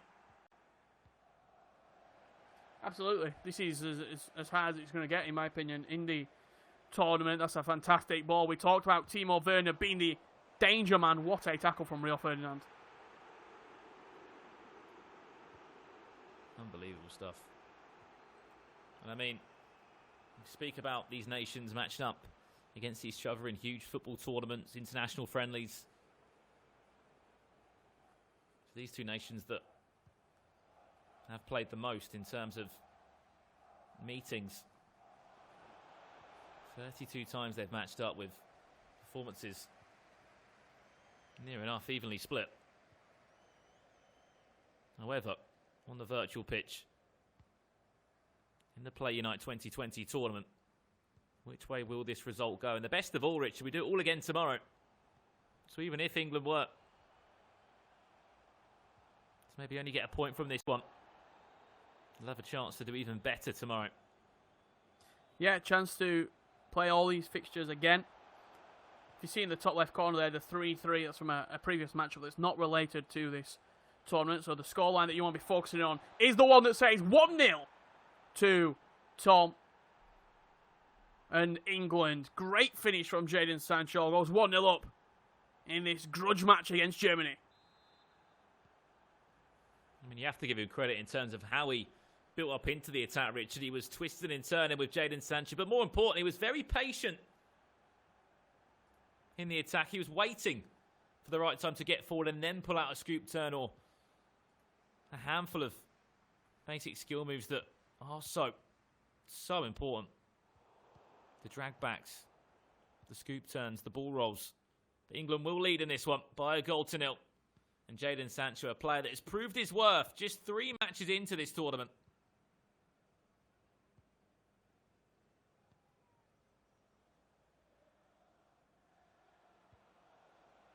He's been right up there as England's MVP, hasn't he, in this tournament so far.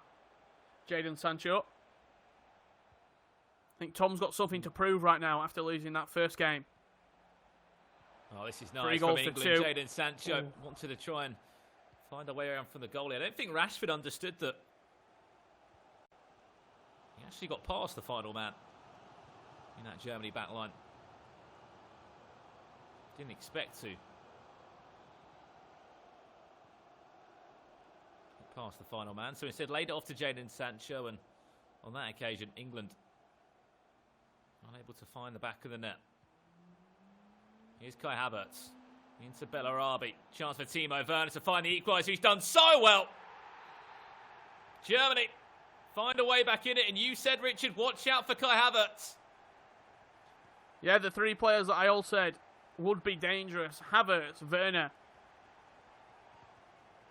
Kimmich, that team of the season, 96 Kimmich at the heart of the move. He got it started. Played it into Kai Havertz. Beautiful back heel from Werner. Back to Havertz. And a real good goal there from Germany to get us tied at 1 apiece. You can see the scoreline 1-1. After 30 minutes, we knew this was going to be a highly contested one. England trying to find a way through there. It was Rashford trying to edge past the defender of Germany. Long ball forward. Timo Werner in a somewhat of a counter-attack. Doesn't come to anything. I think the one thing that's going to throw off a few of England's eLions is how the teams will change every single game. You're not stuck with that same 11. Yes, maybe to the point of 7 or 8 items in it, but looking at 3 different players, and you've got to remember in your mind who offers you a weak foot, who offers you a skill move.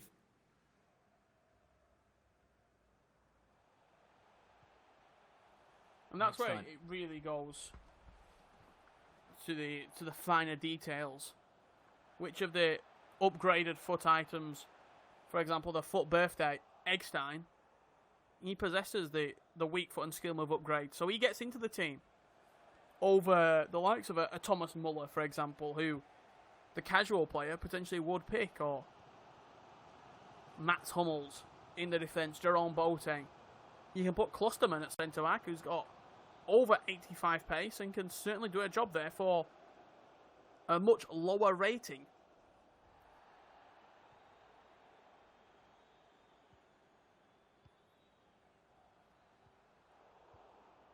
Need time to follow in just a second. The referee has indicated there will be a Just 2 minutes of it. 2 minutes of added time. England will try and build into the final chance of the game. Let me find that killer ball. Trent Alexander-Arnold, he'll be happy to get the ball forward. It's stung into the path of Marcus Rashford. There's a player back to defend it, and Joshua Kimmich in the right place at the right time. Half time. The scoreline does sit at 1-1 between England and Germany. So have a look at the stats there at half-time. A super competitive game. Not a lot of shots.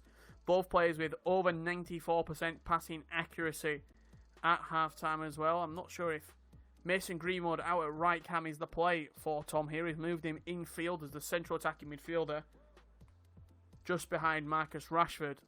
Both of those two players with a 5-star weak foot, and the more pacey players of Sterling and Sancho now at the wide cams. Gerrard and Trent holding it down at CDM. But I think we've sort of got to tip his hat really to the Germany goal, because it was a fantastic piece of individual skill. The creativity of the back heel. Something that sometimes you just have to say, look, fair play, that was a great goal. England from the start looking to exploit left hand side of Germany. It was long ball over the top into Raheem Sterling. Didn't come to anything in the end. Now the goal scorer for Germany in possession. Foot birthday, Kai Havertz. Sits in that cam roll as well, which such a hard position to defend. He's always going to pop up on the edge of the box. He's going to be a big threat for Germany. On top of that, you've got Timo Werner in front of him that's just full of pace. Absolutely. Timo Werner, a player who pace, physicality, and also shooting. Arguably one of the best strikers on FIFA. Unfortunate about his skill moves. He only possesses 3-star skill moves. If he's got more skill moves, a player with 99 pegs, 98 shooting, and 96 dribbling, going for under 800,000 coins. The only reason that is true is because of his 88 balance and also the 3-star skill moves.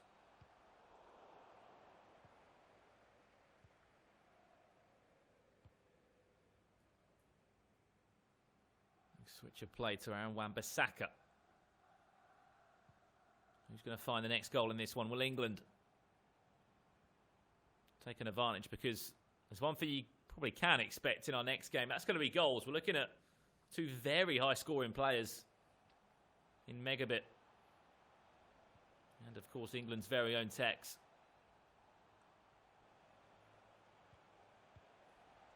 Jadon Sancho into Rashford. Scoop turn. Finish! It's absolutely beautiful. What a goal. That's why you build the team around this man. You build it around FUT birthday Marcus Rashford. Because he has the creativity and the skill to produce magic on the pitch. What a finish from Marcus Rashford. What a finish from Tom. Big goal. Not only for England, but for Tom as well. The confidence will be flowing right now. It's just the way he's been able to squeeze that into the top corner, Richard. It's absolutely ridiculous. As soon as the ball found its way to Marcus Rashford, Tom knew exactly what he wanted to do. Scoop turn into the finish. England lead by 2-1. Can they defend Germany, though? Umit. Timo Werner. Twisting. Turning. What a chance. You expect him to score that. And he's just gone so wrong at the wrong time for Timo Werner. I think if that's not a finesse shot, if he power shots that, you're probably going to get a much better success.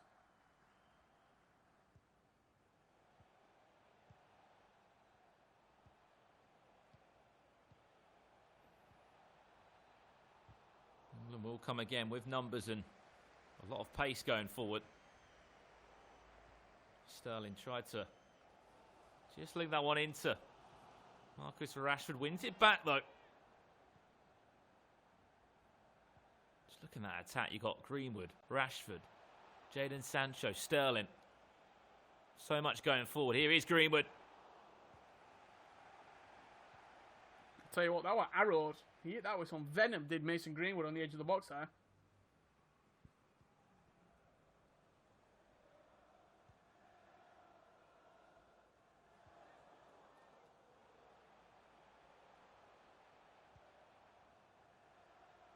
We're approaching the final 15 minutes.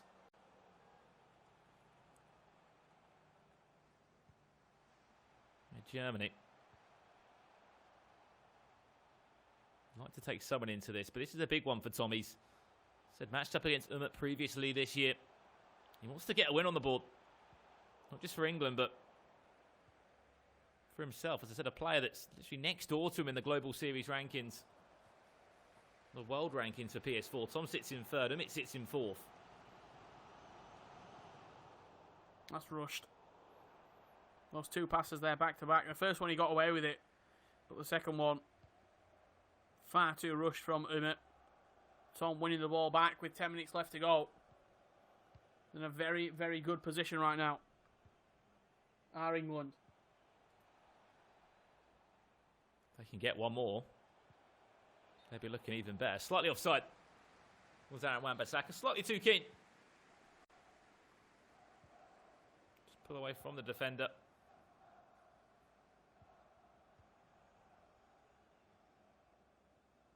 Still time left, though, for Germany. 7 minutes left. We'll be having a look at Tekkz against MegaBit. It'll be our second leg over to the Xbox. Whoever wins this has pretty much got breathing space. You would say in the group. I tell you what a turn. But Nick Pope did something there. Wherever it was, he did enough. Just got a hand on it. Absolute lightning inside the box.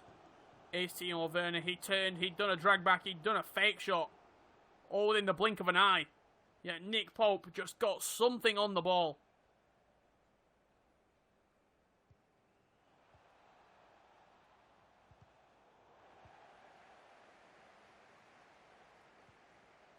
Germany will get another chance if they're able to move that ball forward. Added time to follow in just a second. out of just 2 minutes. As you can see from this German team, you don't need much to create a chance. Timo Werner came out of nowhere. Well, England take the advantage heading into that second leg. They just need to win the ball back. They will win the ball back. Tomori wins it. And the referee blows for full time. Tom with his first win in the Play Unite tournament. And that's a big confidence boost for him and England in it. Jadon Sancho got himself on the score sheet. But we have to talk about that Marcus Rashford goal, Richard. An unbelievable finish from England's forward. Great piece of creativity inside the box. And I think more than anything, a great result for England moving into the second leg. A victory in the first leg. Now Tekkz has to equal or better the result for England to be taking 3 points from this matchup against Germany. But the big thing for Tom is not only the revenge of beating in a competitive game, but the confidence. You've got the confidence back. You lost your first game, and now you've won your second game. I think it's a real good sign for England that we can bounce back in this tournament, and I'm looking forward to seeing Tekkz against MegaBit, arguably the game of the entire tournament. Out of all of the clubs involved and all of the nations involved, this will be the one to watch. We have to say, whoever wins this matchup overall, Rich, is going to get a bit of breathing space heading into tomorrow's tournament. Yes, we've still got another fixture left as Germany will play against Poland and England will play against Switzerland after this next match. But you know, you're looking at a team to get 6 points here. And I think looking at the three nations, this is their toughest match for both. With results sort of going England's way, it could confirm a top 2 spot as well, potentially. If Poland and Switzerland draw and they get a point each, we walk away with 6 points, we'll be guaranteed a top 2 finish, giving us the ability to fall into a loser's bracket if things go against us further into the tournament format. But a great result there for Tom in his first game in this German matchup. Well, we might be able to have a look at the team that Tekkz will be using in his next matchup. As we said, 84 overall squad restrictions we will be looking at as well. So expect sort of an upgrade in terms of the midfield. I think John Joe Shelby is the one player that probably will be upgraded. I know he's a big fan of him, an ex-Liverpool player himself. But before we do so, we are going to throw to a quick interview as Rachel is joined by Tom after that big win. Thanks, guys. If you are just joining us, you are obviously watching the Play Unite 2020 tournament, and you just watched that matchup there. It was England taking on Germany. It was actually 3rd and 4th ranked players on the PS4 side of things in the world, so it was a pretty impressive matchup. England coming out victorious there. I think we can go now to that winner, #Tom. Tom, were you as stressed out as I was playing that? It was quite stressful to watch from a fan's point of view. Yeah, obviously is one of the best players in the world, and I knew that going into it. I knew whatever the result was, it was going to be a tight match, same as Damie. But yeah, luckily Rashford came up clutch and got me the win. Yeah, and personally as well, not only for the eLions, what does it mean to go up against a 4th ranked player in the world and beat him? Yeah, it's obviously a big result. I've played him before in a big final. It's the first time I played him since, so I knew how good he was and what he was going to offer. But it's really good to beat someone that high in the world, still playing well. So hopefully now Tekkz can get the result we need. Yeah, we've been talking about, I guess, the ratings for the team as well. 82 was Poland, 84 now for Germany, which you just played. Is it much easier for you especially to play with the 84 ranked side? Do you think that's kind of why maybe you brought your A game to that match in particular? Yeah, I can't lie. When I started against Damie with the lower rated team, I hadn't played with them players before, and it takes a little bit of adjusting to get used to the stats and what them players are capable of doing. But when it went into a 184, it felt a bit more in the Germany game, how I usually play Ultimate Team anyway. And the England boys were good, obviously bringing in, I brought in Greenwood and Trent that game. They did solid for me. So yeah, I can definitely feel the difference in the upgrades, and it worked well for me in that match. Yeah, I'm just quickly going back to the Poland one. Obviously, unfortunate for you, you got the defeat. Tekkz came out, turned it around. You did get the 3 points in the end. I mean, what did you do in between that time? Did you talk to Tekkz or just kind of sit down and go, it's fine, it's only the first game, it will come back to me. I know how good I am. When I lost, I sort of apologised to him because obviously going 3-0 down after in my head, I was in control of that match, and suddenly, 60 minutes in, I'm 3-0 down. I apologise to him. I just warned him as well about like using the team, how he should use it. I said to him like maybe use the wingers more because the midfielders weren't as good on the ball as what we used to. So I gave him a little bit of advice before he played, but being honest, he's Tekkz. He doesn't really need my advice, does he?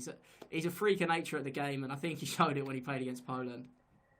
Oh, well, let's just say your advice was why he won, okay, Tom. But let's have a look at what happened in the other game which was going on. It was, of course, Poland taking on Switzerland. We can see that now. Poland, in the first round, the PS4 round, defeated Switzerland 2-1. So that was what happened in that game. Obviously, Tom, you defeated Germany 2-1 as well. Tekkz coming up next. It's a big one, isn't it, against MegaBit. Are you nervous for him?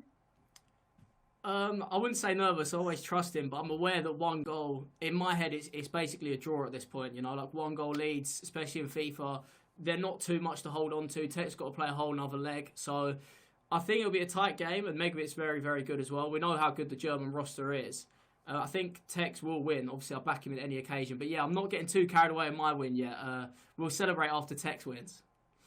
Well, you got the win, so go and sit down and just take a breather and watch Tekkz in the next matchup. Thanks so much, Tom. Thank you. Thanks. Okay, so that was Tom. He did take the first leg on the PS4 side of things, 2-1. We can go back now to talk to Richard and Brandon about the next matchup. He was pretty chuffed with that victory, wasn't he, Richard? It was nice for him to get a victory under his belt after that first defeat. I think you could just see the relief more than anything, Rachel. It was just sort of like, oh, I won a game. I can breathe now. I'm not putting all the pressure on Tekkz. I can just sort of take it back a little bit. If things go against us, I've always got the fallback of, well, I won my game. So it's not my fault, really. But I think it's good for him personally as well. Not only as this England team, but personally get a little bit of revenge from the previous defeat in the Foot Cup 3 when he got knocked out of the tournament against Umut. And I think it's a big sort of... He can get over that result now and start to look forward to the rest of the tournament.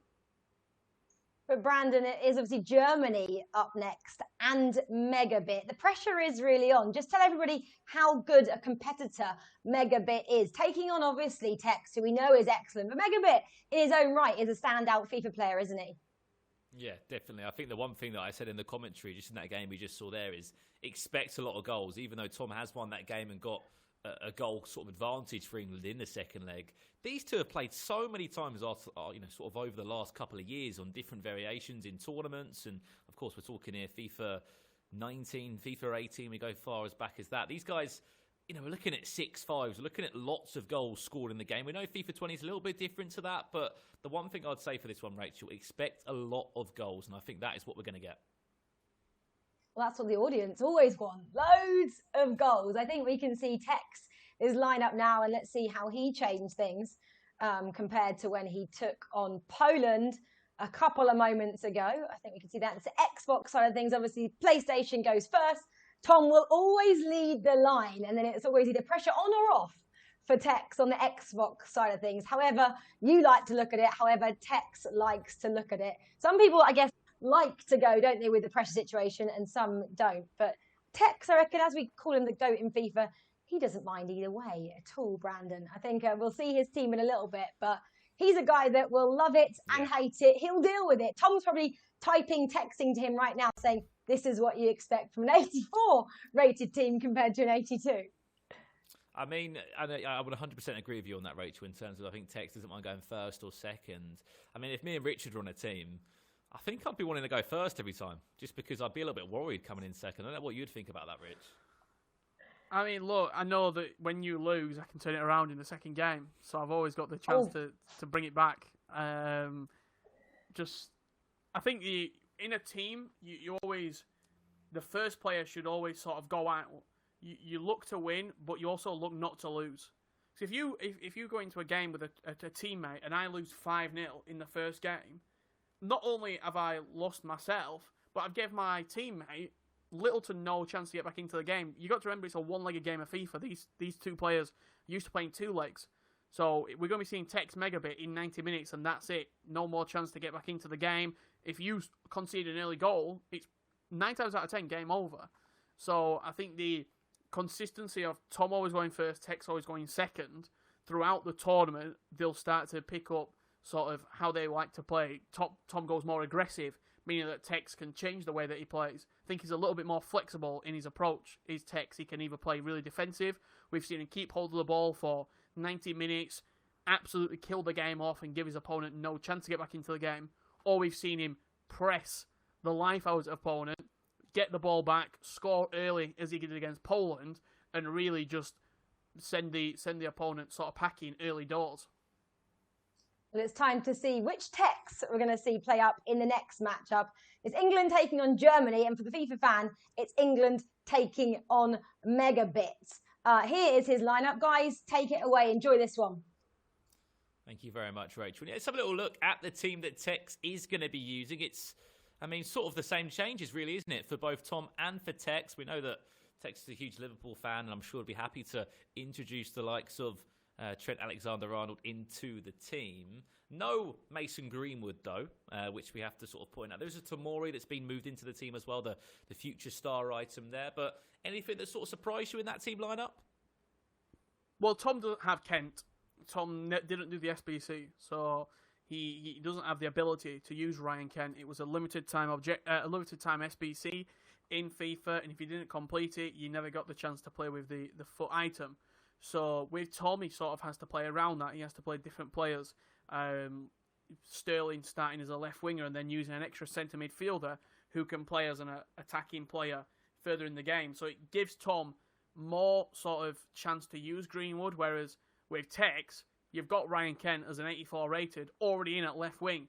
So then you can use a higher rated player in a different position. I think that's what we're seeing here with Tekkz in his team. We're going to see the official lineup from Tekkz shortly, I believe, with the actual in-game foot items, so he can properly identify which player it is and the version of the player that he's going to be using. If not, we'll just try and decipher it in the game itself when the players do load up. For Germany, I do actually have their squad available right now because it is slightly different, the Germany team, from what Umut used. And the big change is that Leroy Sané comes in for MegaBit, and also 91? Marco Reus coming in, the headliner Marco Reus, and it's the headliner Timo Werner, not the team of the season Timo Werner. So a slight decrease in Werner's rating, but you're getting Reus in the team, who for me is one of the best German players in FIFA. Full stop. Yeah, incredible stuff, Richard. Really, really impressive stuff there. And you see the changes. Everyone has their own sort of perfect squad here. We'll jump into the game as soon as it is ready between these two. But England against Germany, yes, there's only a one-goal scoreline, but I don't know if you'd agree with me on this one, Richard. We haven't been able to see many sort of matchups with a tournament sort of spin on it that we're seeing now between Tekkz and MegaBit. Are you expecting goals out of this one? Because, I've bigged it up to see goals in it. I think the first goal will be the big thing. Whoever scores the first goal, if MegaBit scores it, we're going to see an end-to-end game. It's going to be like ping-pong. So you attack, I attack, you attack, I attack. You're going to be moving like this with your head, left and right, all game long. If Tekkz scores it, I think we might see a very attacking MegaBit come out, and Tekkz will just pick him off, like sort of a group of eagles picking at a carcass, just waiting for the gaps to open up. The left back moves forward, the right back moves forward, and he's just going to pick at him all game long, get the pace in behind, and just dominate on the counter-attack. I think one thing as well that's even more important about this, the level of respect that both of these two have for each other. They've both played in so many finals. They've been involved in competitive FIFA for so long now, made grand finals, are so respected, both within their own nations. MegaBit, a player that's won a German championship so many times, plays for Werder Bremen. And, if you look to the German scene, he's been sort of that big player for ages, making all the stories over there on the Xbox. Yeah, he has been indeed. We're going to have the opportunity to look at Texas team, what it's looking like in-game right now, very shortly indeed. So we'll be able to look at what's what. We can see it on the screen there in front of you. So it's the improvement on Steven Gerrard. So Tom, we're using the 86 Gerrard. This is the mid icon Steven Gerrard. He's using regular Raheem Sterling at right mid, Kenton at left mid, Tomore, prime Rio Ferdinand over the 85 Rio Ferdinand that Tom was using. Same fullbacks of Wan-Bissaka and Kyle Walker. Same goalkeeper of Nick Pope, and also the 88 man of the match Sancho at left striker alongside everyone's favourite Marcus Rashford. Foot birthday, 5-star at right striker. Yeah, as you said, a couple of changes there as we saw. Improvement to the defence, improvement to the midfield, and Kyle Walker in at left back. Maybe not the best on Chem, but is he just a player that has to be in this England team? Well, he's sort of a low rating, high value player, isn't he? He's got pace, he's got physicality, he's got defending. He's not the ideal player that you'd want at left back, but when you look at England's left back options in FIFA, apart from sort of if you're going to play Trent at centre midfielder, that means you can't use Trent as a fullback. If you're going to use Wan-Bissaka in at right back, you can't use him over at left back. If this is your first time ever looking at Ultimate Team, you're going to use one variation of each player in game. Enough talking of the teams. Let's see the teams in action. I believe we are seconds away from Tekkz versus MegaBit kicking off here. That's the team for Germany on the screen just before we did get into this match, Brandon. But this is a game that I've been chomping at the bit to get into. Me too. As we're underway for this one. Germany against England. England currently lead by 2-1. You can see the aggregate scoreline just towards the left-hand corner of your screen. How will this one end? I'm expecting lots of goals.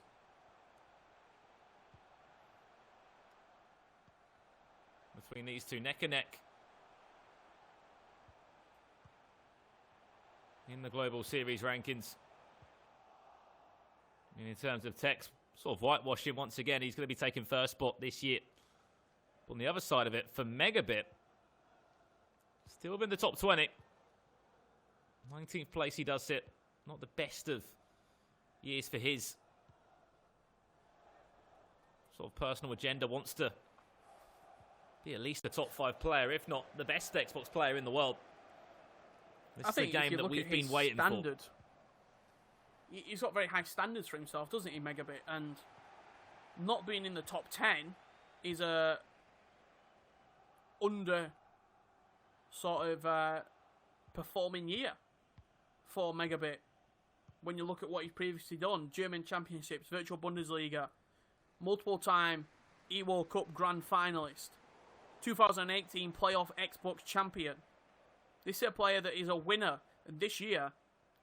On the global scene, he has underperformed by his own standards.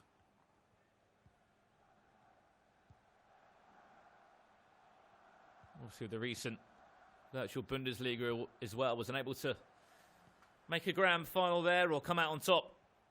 A player that won it just last year.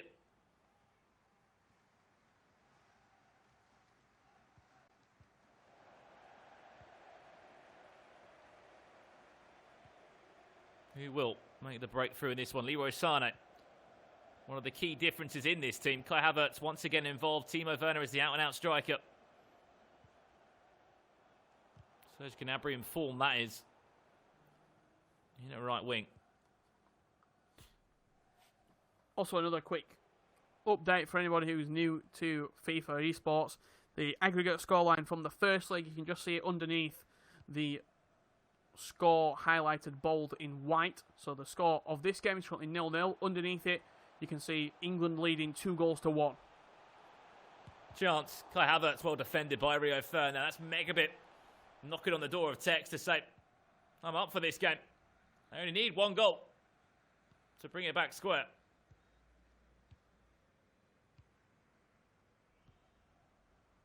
If you're unfamiliar with the format, it's a PlayStation match and an Xbox match for every single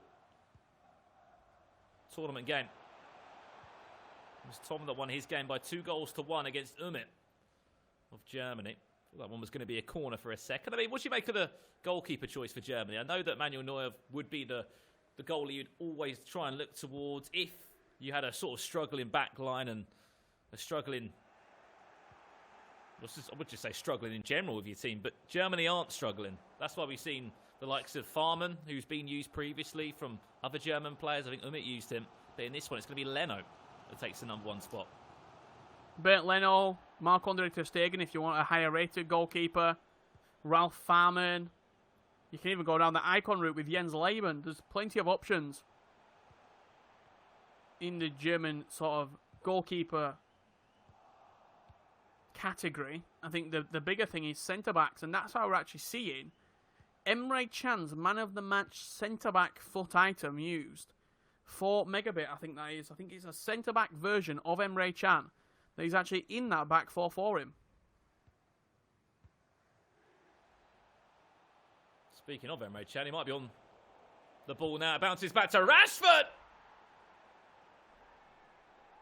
And he strikes that. So sweet. Into the right-hand corner. On the half volley. I mean, it caught us all off guard. Quite fortunate, I have to say, how the ball bounced back to him. He did really well to build into the attack. Did Tekkz. He went for a little 1-2 pass through Rashford. The ball bounced off of Emre Can just as we were talking about him. You give Rashford a second bite of the cherry and he's always going to score. All to do for MegaBit. Needs 2 goals. Needs this to go in. It does. We're back to where we found ourselves when this game kicked off. 3 goals to 2. England do lead him. Bit of a mistake at the back. Bodies falling over each other. It was a destined goal for Kai Havertz and MegaBit. He actually slide tackled, which is quite rare from Tekkz. You very rarely will see him go to ground in or around the box. A nice little goal from Kai Havertz in the first game against Umit and Tom. In this series, we said that Kai Havertz was the danger man, and again, proving why we should be scared of him when he gets the ball.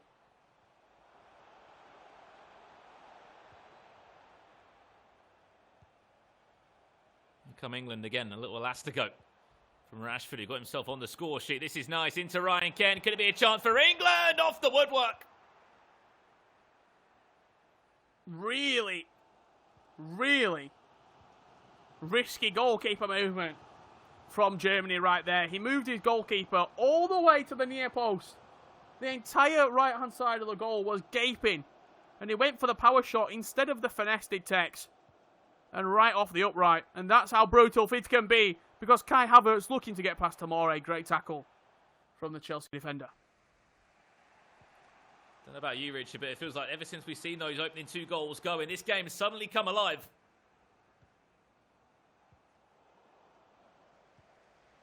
The fourth official has indicated Chances at either end. a minimum of 2 minutes of added time. Another day might find the back of it. That Ryan Kent chance, I thought that was going to be sort of blaze time wide, but you forget. The man possesses a 5-star weak foot. I'm shocked he's hitting on There his goes the right boot, to be half-time honest with you, whistle. Brandon. You'd think he'd take it at the left boot, wouldn't you? Left across the goalkeeper. He's hit it with the right, and it's a weird animation that he's actually got on the shot. I think, first things first, it has to be a finesse into that bottom corner from Ryan Kent. I think if you finesse that, it's a 9 times out of 10 a goal for Tekkz in at half-time. 1 apiece.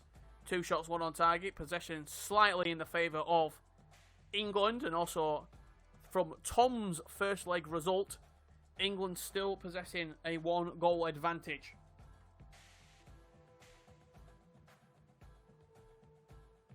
Back underway we get for the second half here, as you said, Richard. England leading by 1-0 overall in this tie. Will that goal be enough, though? That's the question. Tekkz will have to answer across these next 45 minutes when he's got MegaBit knocking on his door. Certainly going to be difficult. Kent into Rashford. Chance for England. Drag back to Ryan Kent again. Tries to speed it up just slightly.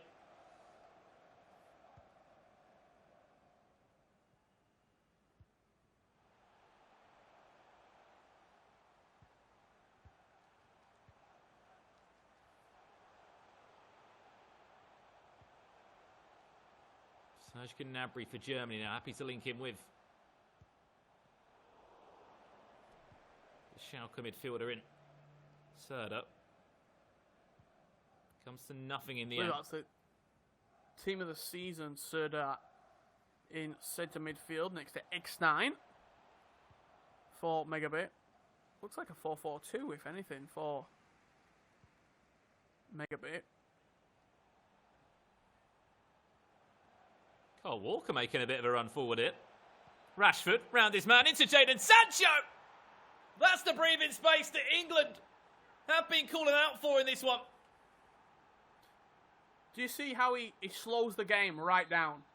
He very rarely sprints in the final third, does Tekkz.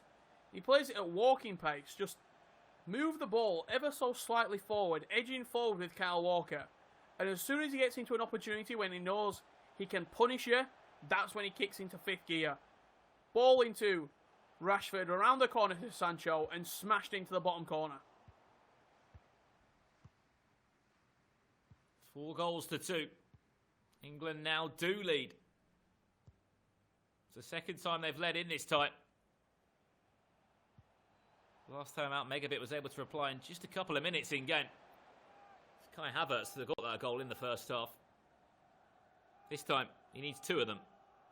Expect to see a pause, if anything, from MegaBit in a minute to try and get a few more bodies forward.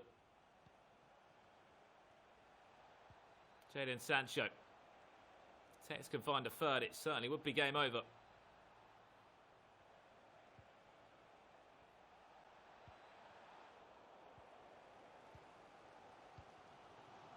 Patient defending from Germany. They can break now. And he was off, wasn't he, Kai Havertz? He looked to be in on goal, didn't he? But he decided to delay.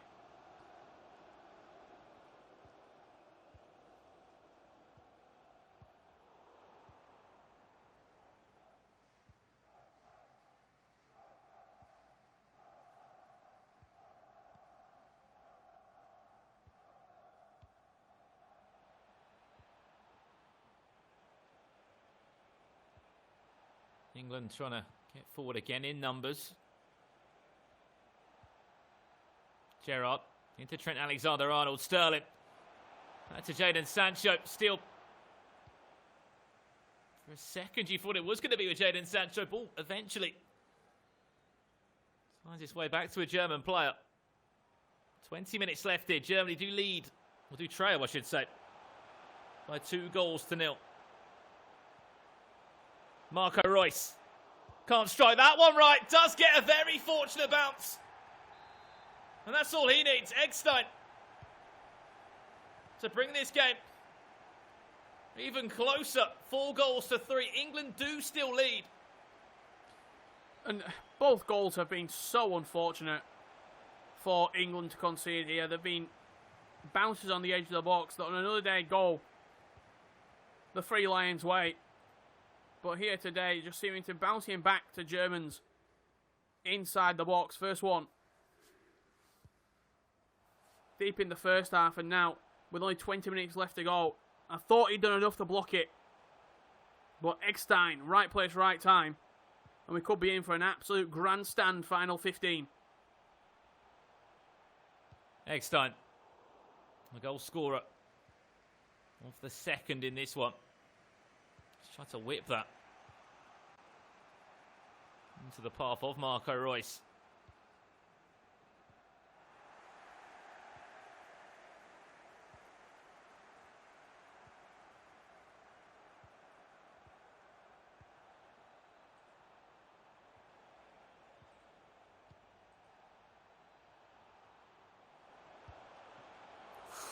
Oh, that was beautiful. That was absolutely beautiful. The advanced drag back fake inside the box there. Selling MegaBit at that near post. Rashford forcing the save from the goalkeeper.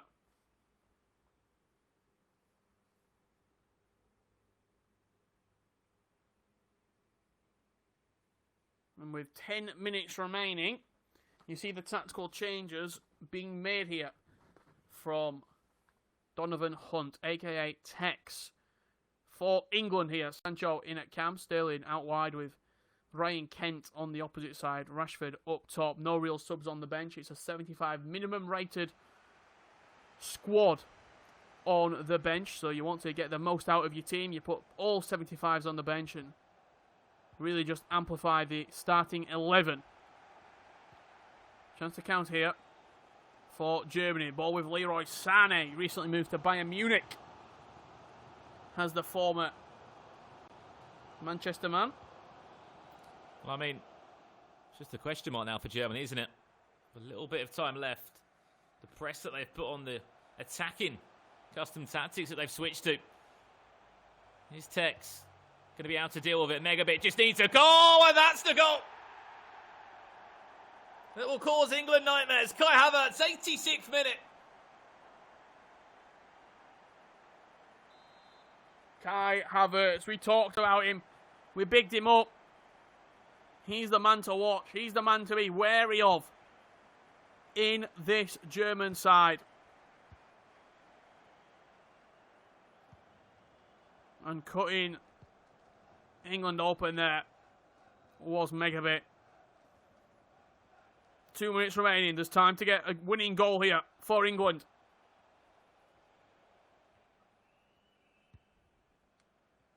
I mean, we expected there to be goals in this one, which we've seen 5 of them. Tekkz will build into this last attack. Currently, it will be a point either way. Evenly split, I should say. Would mean that both teams would be on 4 points in the group. Unless there's time for one more chance. Trent Alexander-Arnold, last chance of the game, will be defended well by Eckstein. And that will be the full-time whistle. Germany bounce back after being down on 2 separate occasions. MegaBit wins the tie, 3-2. And overall, an aggregate scoreline, it will be 4-4. A point to even nations, Richard. Nothing to separate Germany and England here. It was Tom winning the first game, 1-0. MegaBit coming out in the second leg with a 3-2 victory. A late equaliser, 88th minute on the clock, meaning that points will be split. Will be as we were, I imagine. Top 2, England and Germany, still taking those 1 and 2 spots. That's the official confirmation of the draw in round 2 here of the Play Unite FIFA tournament. Yeah, big result that for Germany and as well. They came into the game 2-1 down after Tom did pick up a really important PlayStation result against Umit, and you're thinking, okay, now there's only a goal, and a goal's not much in these 2-legged games, especially when you're going into a game against MegaBit, a player that can score a lot of goals. Although that Tekkz did take 2 separate sort of leads in the game, MegaBit bounced back. Yes, unfortunate at times, we can definitely agree to that, the sort of bounces that Tekkz was going up against. But MegaBit, he made those attacking changes late on. He knew that he had to sort of continuously make change and continuously keep going up against Tekkz. Did find a way back in the end, and I mean, they are the 2 favourites in that group. Absolutely, and I think the draw in the end is an even result for both nations. They just have to win their final matches, and they will be finishing as the number 1 and number 2 ranked seeds in Tournament A. But a very sort of back and forth match, both legs varying in the sort of psyche of the match. It was 2-1 in the first game, and then with Tom coming out victorious, Tekkz unfortunately conceding late on against MegaBit for Germany to snatch a point. Well, I think we are going to go and hear from that man that did still take a point. It was a great game in the end. 5 goals between the 2. Rachel, I believe, is talking with Tekkz right now. Thanks, guys. Another great matchup there. Like we just said, leg 1, we won. England did defeat Germany 2-1.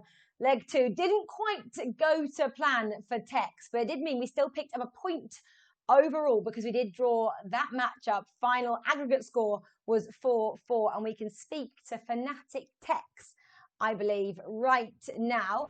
Tekkz has got his glasses on in true Tekkz fashion. He's probably a bit tired after 2 rounds of FIFA already. Tekkz, firstly, the defining player, I guess, in that matchup was Kai Havertz. You would have played him probably usually if you were allowed him. Obviously, a German player, you couldn't have him. You know, how great is he as a player to have for MegaBit? Yeah, I'm tired of the game, that's what I am. But yeah, Havertz, He's a good player. He's hard to guard. He can go left foot and right foot. But like I blocked his shots, but then obviously MegaBit gets the rebound and scores. But no stress. No stress. How are you feeling personally after that one? Obviously, you did manage to get a point for England overall. Yeah, as long as we don't lose, we can't not win the tournament. So if we could just keep not losing, then we should win the tournament. So that's the game plan I'm going with. I love that tactic. Just don't lose. You obviously had to change up your team a little bit there. It was quite different from the team that you did play Poland against. How great was it to get some of the better players back in? We've got a few notes here. Shelby out, Gerrard was in. You've got Shaw out for Kyle Walker. You made quite a few changes there, didn't you? Yeah. I was just happy to use Liverpool players. Obviously, I got Gerrard in, I got Trent in. And I just enjoyed using them. I wanted to have a free kick so I could hit one of them from distance, but obviously didn't happen. But Kyle Walker is never getting used again. He's awful. Kyle Walker is never getting used again. We hope Kyle Walker is not watching. Let's have a look now at the group standings of how it looks after 2 matchups so far. Obviously, everyone does play each other twice, but I think we can go to that now. Germany still leading the line there. England sitting in second place. 4 points each. So obviously have won a match and they've drawn a match each. And Poland there, they won that second round matchup over Switzerland. So they now have 3 points to their name as well. And Switzerland still without a win at all, still with 0 points on the board. And England obviously take on Switzerland in the last round of matchups today. Tom will go first again because PS4 players always lead the line. And then Tekkz will go after Tom. He doesn't mind as long as he's enjoying himself, he said, which he seems to be. Tom's up next, again first for you, Tekkz against Switzerland. How do you think he'll be in this final matchup of this evening? I think he'll win. I think he'll win comfortably as well. Don't want to put any pressure on him, but if he can just give me a 4-5 no lead, we should win the game. 4-5, okay. No pressure there. Just the casual 5 goals in that matchup. Well, Tekkz, thank you very much. We'll speak to you a little bit later. You can have a rest. It's now time for #Tom to take the limelight. He goes next up against the Swiss side, and he'll definitely be looking for another win. Switzerland still no points on the table. So all things going how they have done so far this tournament, England should come out on top. Guys, we're hoping they get another 3 points. It'd be nice to end the day with another 3 points to their name, wouldn't it? 1 point was okay, but 3 points would be lovely. Brandon. Yeah, I think... Sorry, I think if you... So, Rich, you jump in. Take it away, Rich. I've got a lot to say, Rachel. You do. I love it. That's why you're here. I think if you look back at that game, I think the reason Tekkz seems a little bit dejected because he knew that game was there. He knew that game was there to win. Typically, you wouldn't see him concede 2 late goals. Maybe he's not really in the mindset. He's not an event. He's not fully switched on. But I can't remember the last time I saw Tekkz concede 2 late goals and give away a lead, in all honesty. If you look back through the sort of annuals of Tekkz wins, it's always seeing the game out. And that was something that he didn't seem to do. So potentially he's used to 2 legs. I don't know what it is, but there's couple of question marks there at the minute. But for Tom, I mean, absolutely cruising, I think, in this game against Switzerland. I agree with Tekkz. I think he'll win 3 or 4-0. We said 5-4. Let's see if that happens. Brandon, though, he's going up. Tom is against a player in LuBo who is ranked 563, 563rd in the world on the PS4 side of things. That does look like it could go his way, and it could be a little easier than the last 2 matchups. Yeah, I think, this is no disrespect to Switzerland, but looking across the board at the competition in this tournament, I think Switzerland are the ones that maybe don't have as much in terms of quality from what we've seen this year in FIFA 20. Yes, they're both foot verified. Yes, LuBo's been around the scene for many, many years. He's with FC Basel, and you can only imagine what it's like to play with Nicholas and Cody the Finisher, other FIFA players that have been on the ranks there. You've got Topik from Brusher eSports as the Xbox competitor, which will be, I'd definitely say, the more tougher game. But the fact they've lost 2 games today, Switzerland, they haven't picked up any points. It hasn't looked like a great day one. And the fact they're coming up against England in the last game, I just feel like this is definitely going to be an England win. Well, we can see Tom's 81 rated lineup in a second. Before we go to that, Rich, you described the last matchup as an eagle on a carcass. How are you going to describe this one in rich kind of terms? I think he's going to cruise in this game. Is Tom? I think his opponent will jump in the deep end, and he don't know how to swim. I think he's just going to get knocked out early doors. I think it's going to be 3 or 4 inside the first half. I think it's going to be sort of a wave of pressure coming onto him in this first 45 to 60 minutes. You're liking the first one to animals. You're liking the second one to boxing. Guys, let's have a look at Tom's lineup right now. This is how his 81 team shall look for this last matchup against Switzerland. Guys, enjoy it again. Take it away.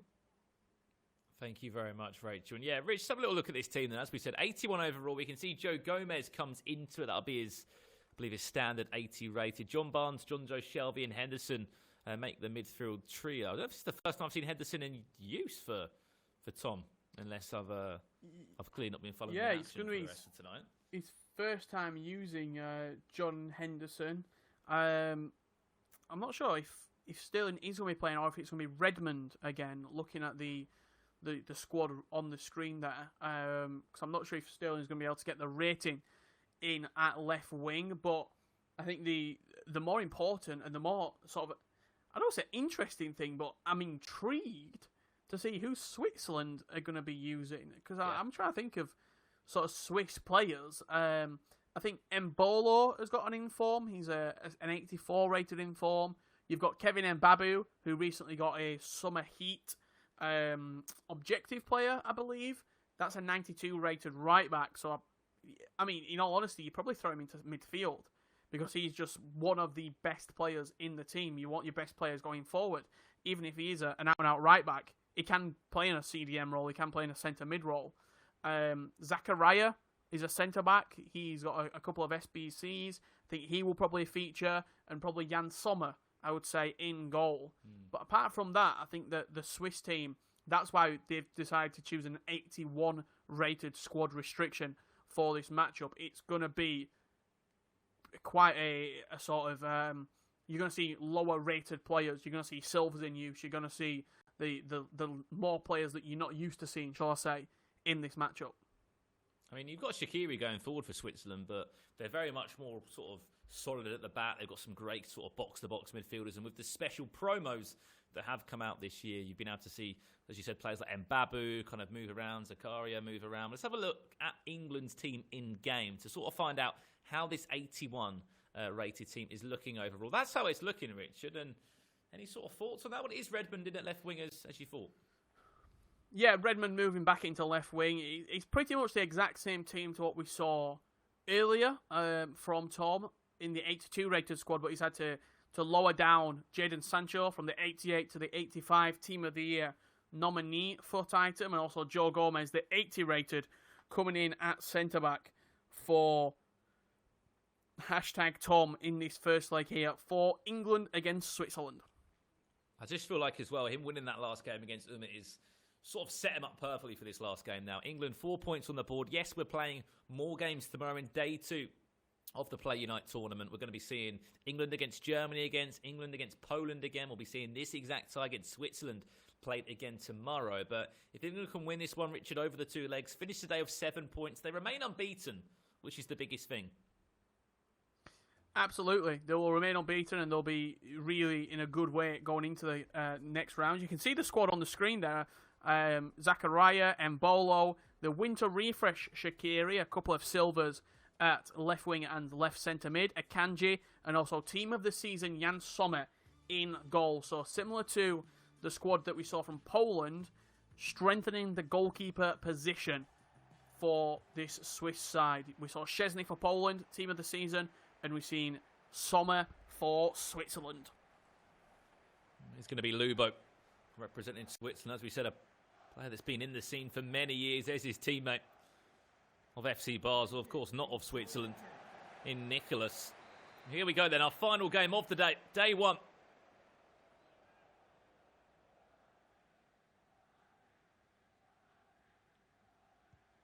Switzerland against England, and Mbolo will be the out-and-out strike force. But looking across the back line, as expected, a very solid defence, a very solid goalkeeper. It's just going forward, there's a sort of sprinkle of silvers in the team. They'll offer you pace, but in front of goal, when you need someone that you can really trust, that's where you've got to be careful.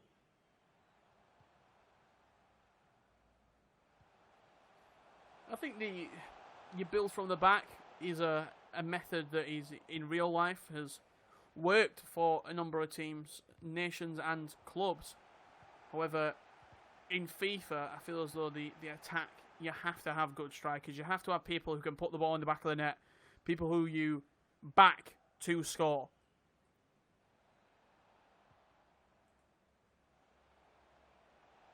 Here come England.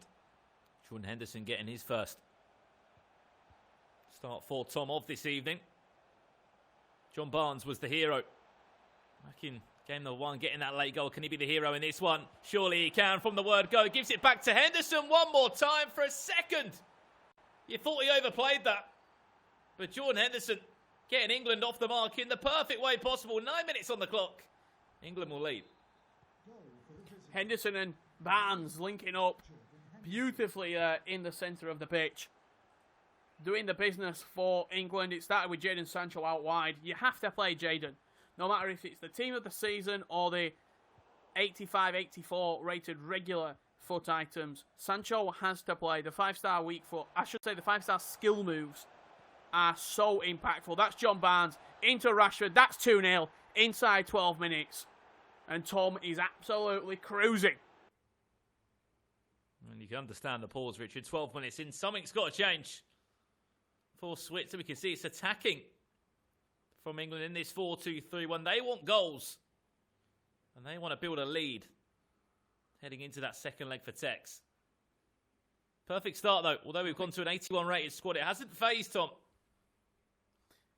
Tom's also been learning throughout this tournament because he started with John Barnes out wide. And then since then, he's moved him infield. He's got him more involved. And I don't want to say it's the Richard Buckley effect, but I told Tom about John Barnes before this tournament started that he probably should be involved in the squad. He's quite good rated in terms of an 86 rated, the base icon John Barnes. And he can play in a number of different positions, whether it's centre attacking mid or wide cam. He can do a job for you. And he's repaying it right now for England. Someone else that's played fantastically well tonight, Richard. That's been Marcus Rashford. His birthday item. He's been involved in every single England squad. Player of the tournament so far for me.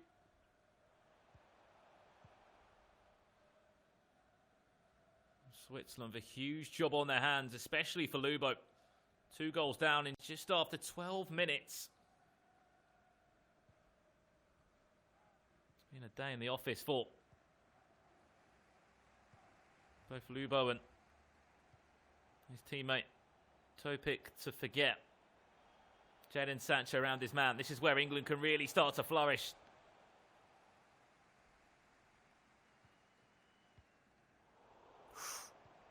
Done well there to press high up the pitch as well. Barnes again involved.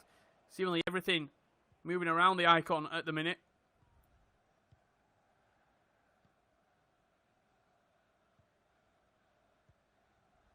See the press from England. This is nice from Switzerland. Eventually, and Babu Saka's done really well. does get dispossessed. Chance for England to break again. Jadon Sancho in a running race with Akanji. Borussia Dortmund defender will come out on top. I think that's one thing about England in terms of a nation as well. We've got a quality pretty much all over the pitch, from defence to midfield to attack. You look at some of the other nations, you've got real top players. Mbabu, Akanji, for Poland, Lewandowski, Szczesny. But the quality in the rest of the team does slightly lack in some areas. Whereas with England, I feel as though you've got a 7 out of 10 performer in every single area of the pitch.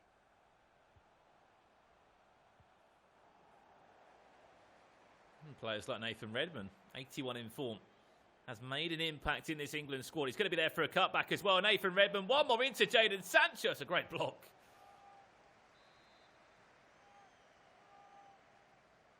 Really good block there from Switzerland.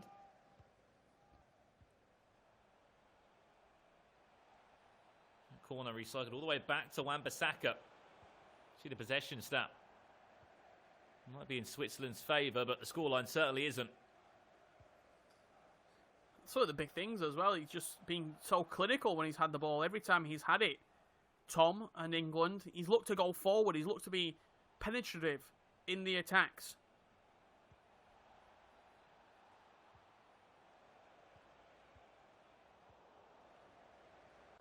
John Barnes getting onto that loose ball. Comes to nothing.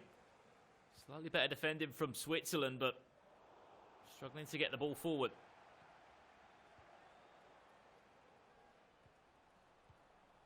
England looking for that third. Rashford. What the second. Let's not forget as well, on a sort of global scale, there's such a gap between these two. Without doubt. Sits third in the global series rankings, and, you know, as you said, you're looking down to 563rd for FC Basel's LuBo. 560 spots separating these two players, and I think the first half sort of shown the difference. The top level of FIFA eSports, it's the small margins, it's the real intricate details that separate very good from great players. Defensively, Tom's been immaculate, but also going forward, there's been no wasted motion. You saw the passing move, the first goal, I should say, between Henderson and John Barnes. Every single pass was meant to go to its player. It had a purpose to break down and to disrupt the sort of mental psyche of his opponent. The goalkeeper movement was absolutely all over the place because he just didn't know if he were going to shoot or if he was going to pass. And that's what Tommy's so good at. The one more pass there for Jordan Henderson. Back into Marcus Rashford. Fake shot around his man. Lovely ball roll. And you know what? That's my England player. Marcus Rashford with a brace in the first half for Switzerland. It's been absolutely fantastic from Tom. Switzerland have struggled. Switzerland have been under the cosh since the first ball was kicked. There's the stats at half time, but that's all you need to see. Zero shots on target. It's been all England, 3 goals to the good.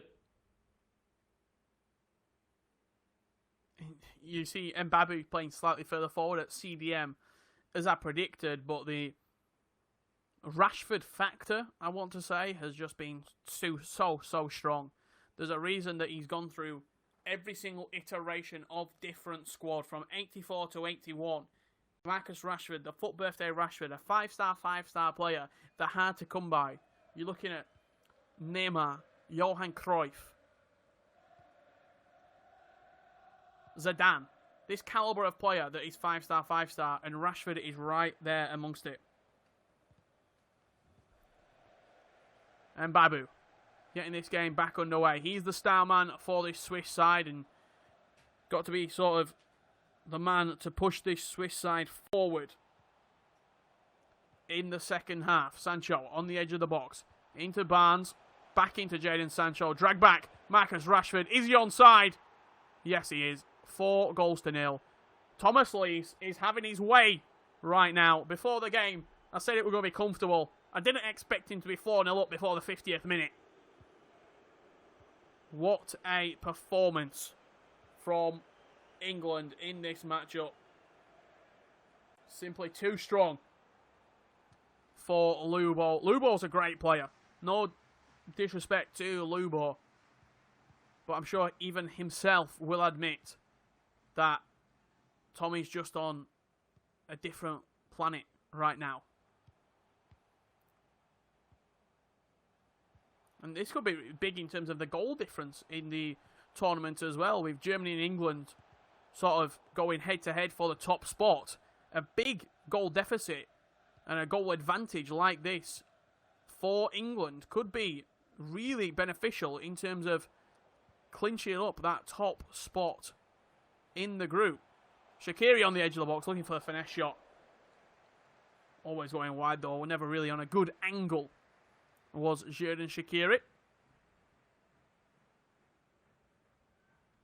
Pope pinging it out to Luke Shaw here. John Joe Shelby, who I've been very impressed with, in all honesty. He was sort of a late addition into this squad for Tom, but he has impressed on the big stage. Henderson back into John Joe. Ball rolling in the edge of the box. Into John Barnes. Getting closed down there by Mbabu. Just a real lack of attacking talent in this team for Switzerland. 60 minutes gone. It's all smiles if you're an England fan at the moment. It's everything that Tom has touched, it's turned into gold. 4-0 up. I mean, what are you thinking if you're Topik right now, Richard, on the Xbox leg? You need 4 goals. Against Tekkz. It's not exactly... Yeah, you're playing against an easy player either. You're playing against Tekkz, who... Absolutely no pressure going into that second leg matchup. Heel to heel. Back into the byline. John Joe! Oh, John Joe Shelby. Certainly got you off your seat there for a second. It could have been 5 for England, and it could have been John Joe Shelby. Open up his account.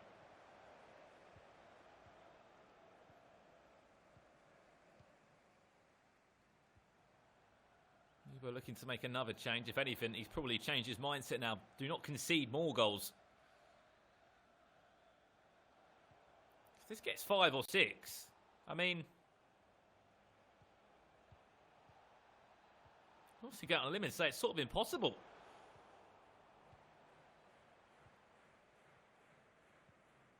It's just for a draw as well. 5 goals against a player of Texas quality. You've got to score 5 goals and then stop Tekkz from even scoring 1. Yeah, it's going to be out of hand, really, isn't it? If Tom was to get another goal, look, 4 goals in one game to win 4-0 is rare in itself in a one-legged match of FIFA, but to score 4 goals against Tekkz, well, that's just unheard of.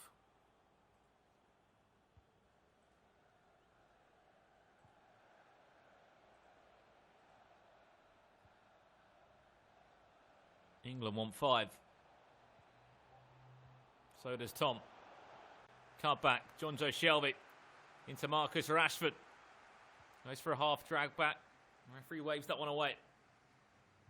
If there was any sort of penalisation there of Switzerland. Still holding that pause, LuBo. I mean, I'm sort of curious to see what LuBo wants to change. What, 10 minutes remaining at 4-0 down? Well, I can't see. You can imagine the bench isn't really going to be offering you much, is it? Yeah, surely there's nothing really coming off of the bench to change the game, you'd think.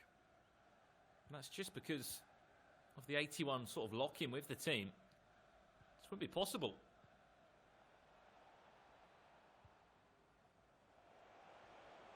To have anybody on the bench. That's a lovely ball inside. Back to John Barnes, slightly just behind Jadon Sancho.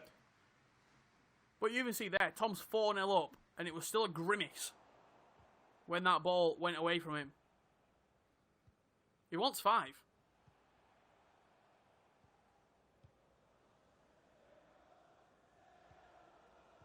I'm sure every single England fan watching this wants a 5th as well.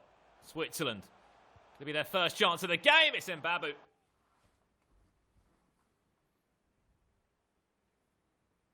It's over the bar. Great shot from Kevin Mbabu. Forcing the save from Pope.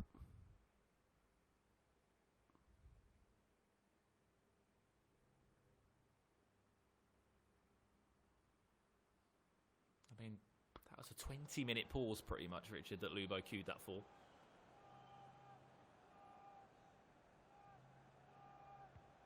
Corner played in towards the front post. Never really was it.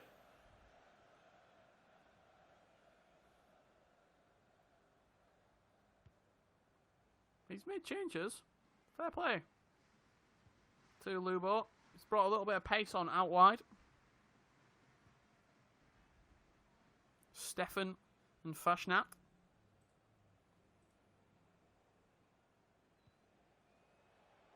And Switzerland have only ever beat England 3 times. Official has indicated there will be a minimum of When they've 2 matched up minutes. on the real pitch. Unfortunately, they're going to be waiting a little bit longer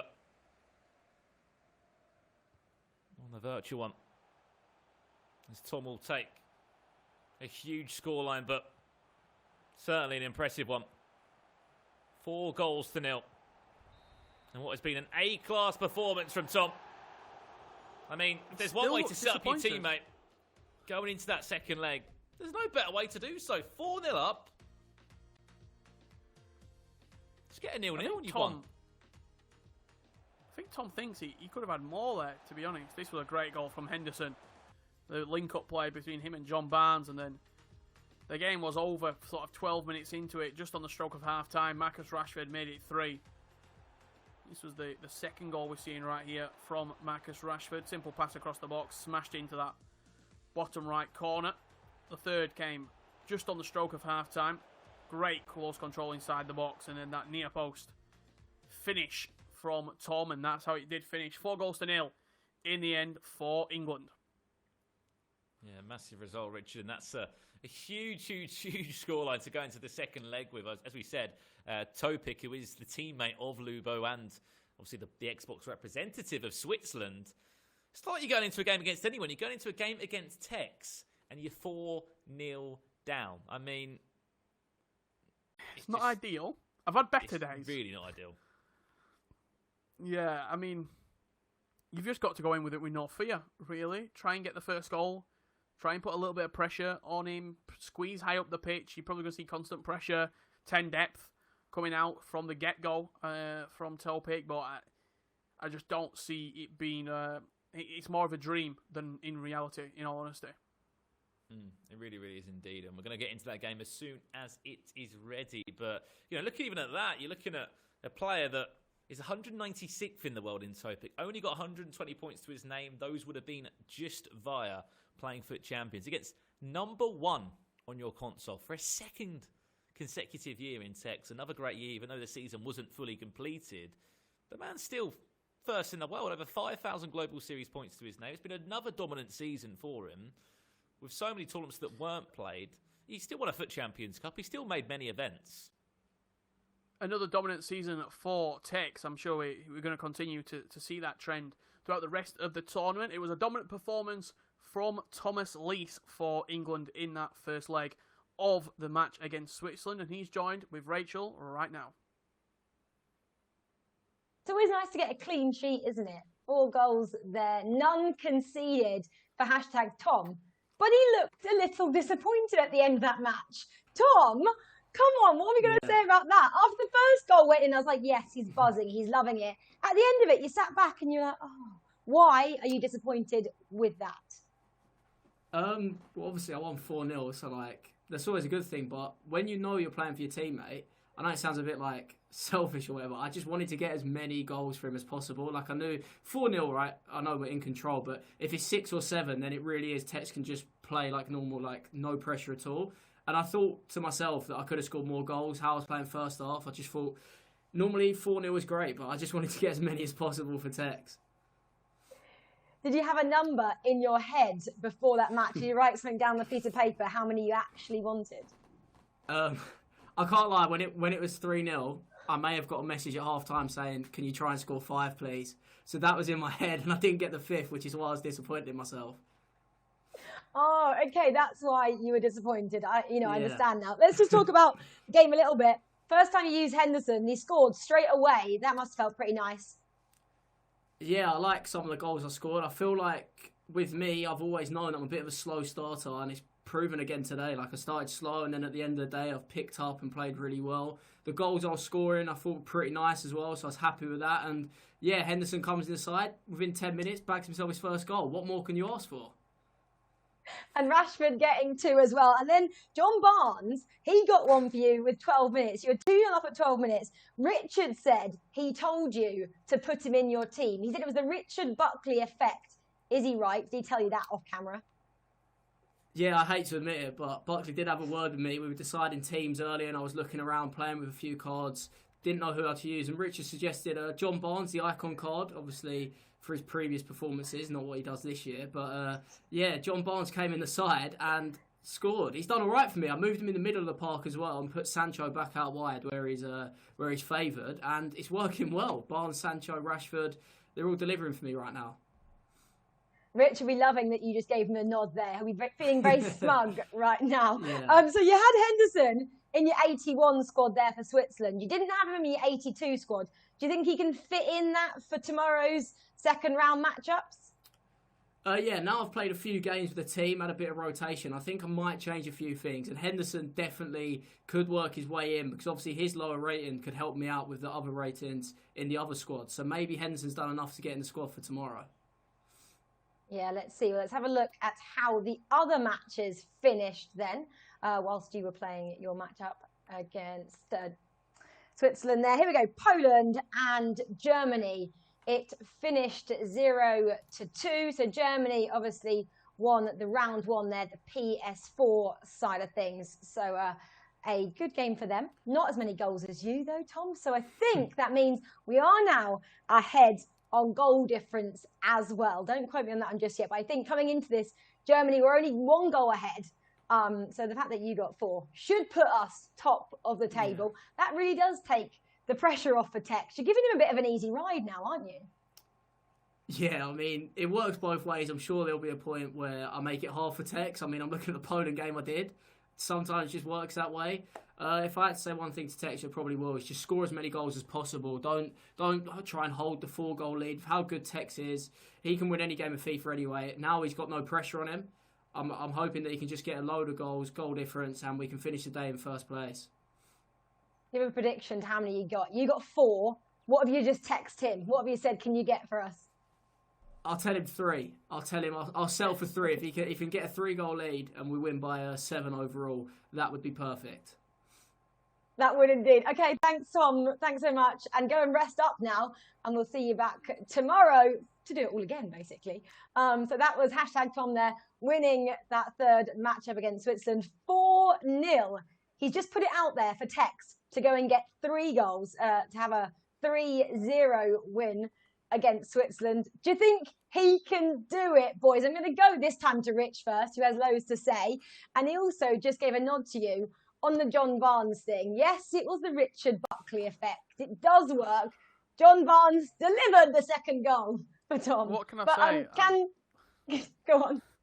I mean, look, I know what I'm talking about.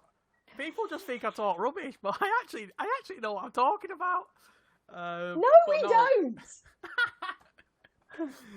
I think the John Barnes effect certainly helping him. I think if you look at the teams when it's 81 and 82, there'll be a weak point across the back four somewhere.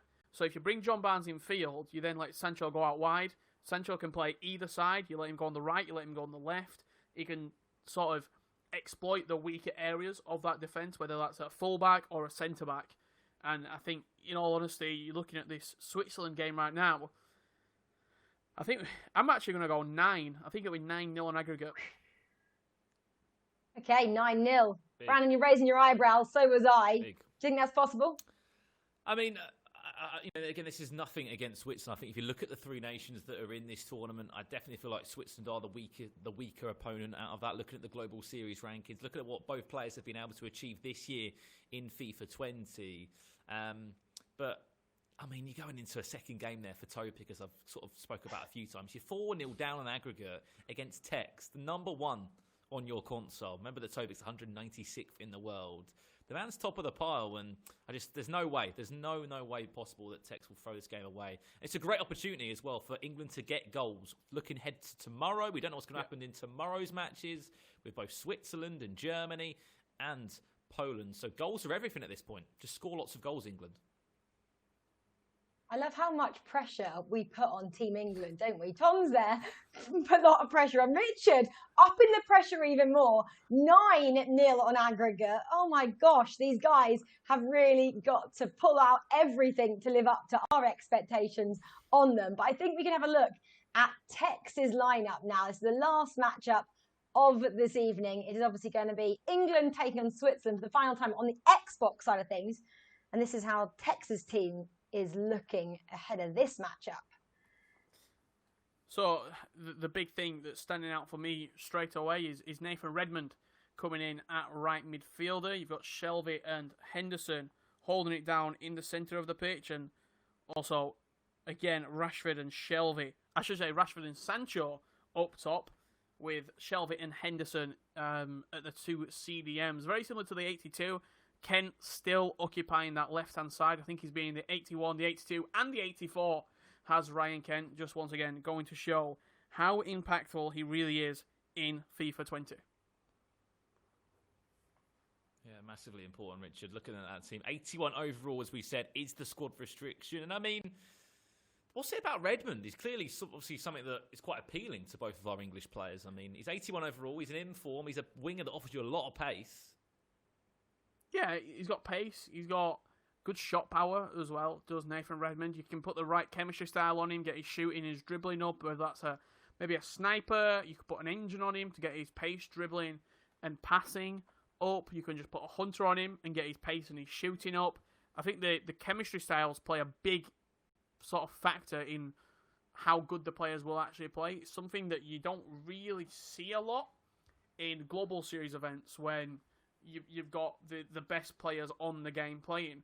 Whereas when it's slightly lower rated players, the chemistry style can really take a player from being sort of meh and be like, he's okay, to being, this is a very usable foot item that I want in my team. And Nathan Redmond in form fits the bill perfectly.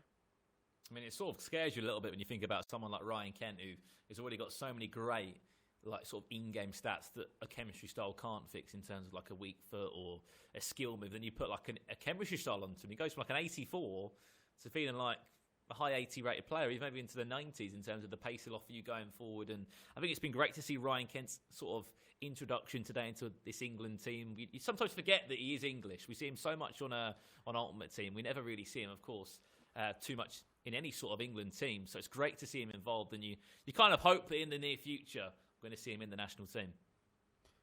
And I think the big thing for me in these 81 and 82 rated squads is you pick the players, and I'll call them the fundamental stats.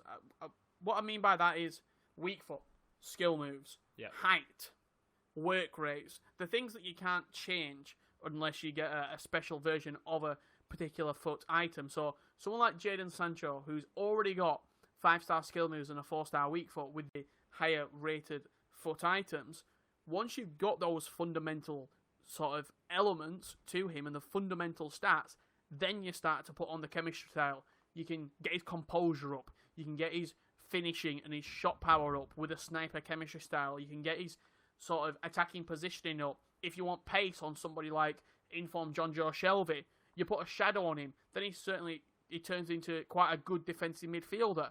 So the chemistry styles accompanied with the fundamental stats really do play a big impact on the 81, 82 rated squads. I mean, one thing we haven't really spoke too much about today is sort of the choice of goalkeeper for England. I mean, yes, you look at, if you want to look at actual current players, and you're looking at Pickford as sort of the starter now for England, but in game of FIFA, he's just probably not tall enough, is he? If we have to really kind of go down to the gist of it, Pope's been the out-and-out goalkeeper, not the foot birthday Pope with the crazy skill moves. I think that would just been impossible with the rating. But we've seen an informed Pope in the team. Any other goalkeepers you kind of would have said other than, just trying to think off the top of my head? I mean, you've got Pickford there at an 83. Pope you've got Dean Henderson's team of the season. I think that was an 88 rated team of the season, but that's quite high. It's a bit too high though, so isn't it? You're probably going to avoid that. Yeah. I'm trying to think.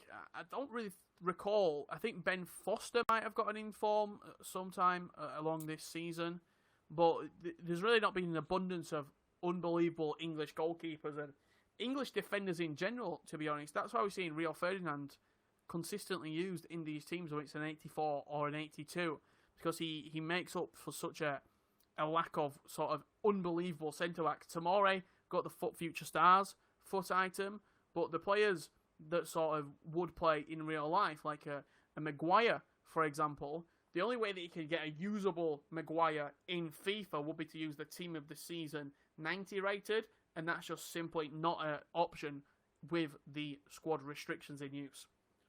No, 100%. If you have just joined the stream, whether you're watching across all of England's social media channels, this is the Play Unite 2020 tournament. If you don't know what it is, it's pretty much a week-long tournament in terms of we've got more action coming tomorrow. We were in England's sort of Tournament A. There's 2 tournaments running, Tournament A, Tournament B. Obviously, Tournament B will continue to keep you updated on tomorrow as we move on to that. There's 4 more nations involved in that one. But in England's so-called tournament, you've got Switzerland, who we're playing against already. We've already seen the first leg. It was a 4-0 win. And on that note, I think we are ready to jump into the second leg. But England drew against Germany over 2 legs. That was 4-4. And they got a win that was narrowly just snatched against Poland across the 2 legs. But here we go then, Richard, into our final game of day 1 of the Play Unite tournament. 4 goals to the good.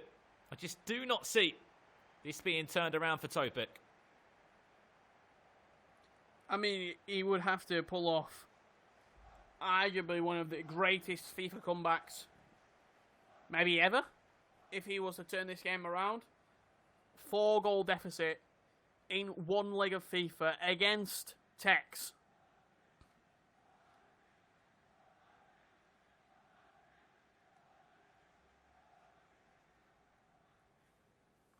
How's this one going to go? Final game of the day. A chance for England to get goals and to really mix up the goal difference. A quick chance to look at the team in use. Of course, Shaqiri involved. Zakaria, Kanji and Babu. Team of the season, Sommer. Thank you. Enjoy the game. And here we go. Underway. 195 places between these two on the Global Series rankings. Tekkz being number 1. And Topik of Borussia eSports and Switzerland. 196th. Yet to make an event this year on FIFA 20. However, clearly good enough to represent his nation. Can he pull off a miracle?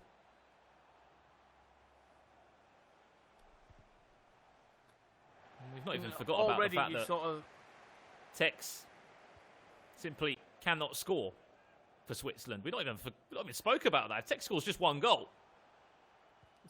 Pretty much game over straight away, isn't it? I think that's the big thing. If you have to press high up the pitch and you have to worry Tekkz in possession that you might lose the ball and you might take the ball off of him. But the higher that you press up the pitch, the more space there is behind you to get counter-attacked into.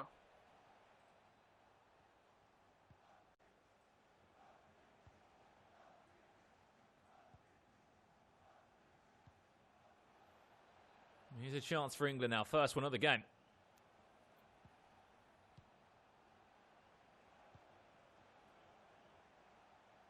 Nation build up. This is nice from England. Can he twist around his man? Defended. The last ditch tackle.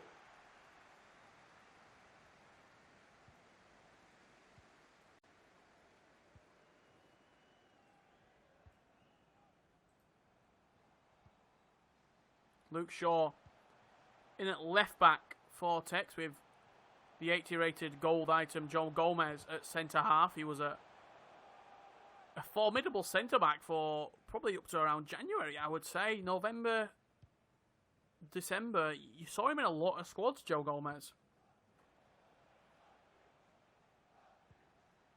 I just think with the natural game cycle, isn't it? With the more special items that are released in terms of Team of the Year and handful. Sort of Footmus Winter Refresh. Champions League upgrades.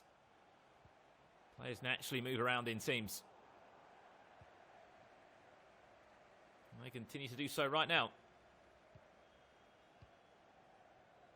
Just nice from Switzerland. Oberlin. Into Fright. Shaqiri. And Babu. Seems like the ultimate box-to-box midfielder, Spielman. Trying to get a touch on the ball as well. Shaqiri. Elastico out from his man. Ooh.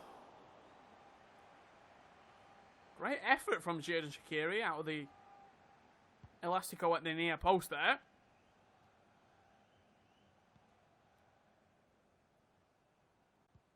Just on his weak foot though, wasn't it? Xherdan Shaqiri.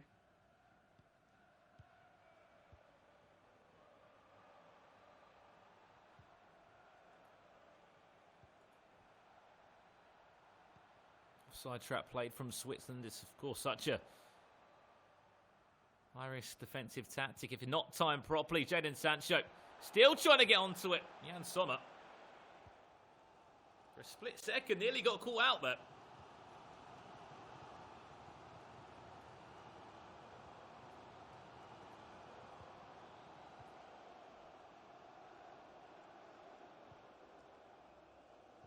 Kanji.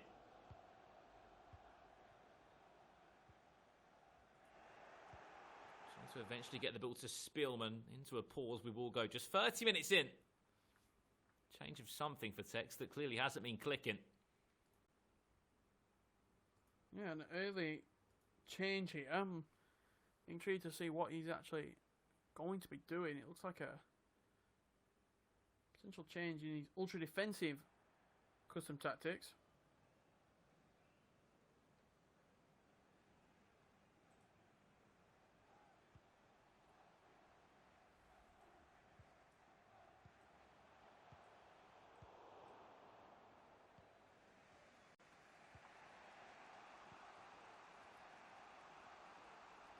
See if those changes will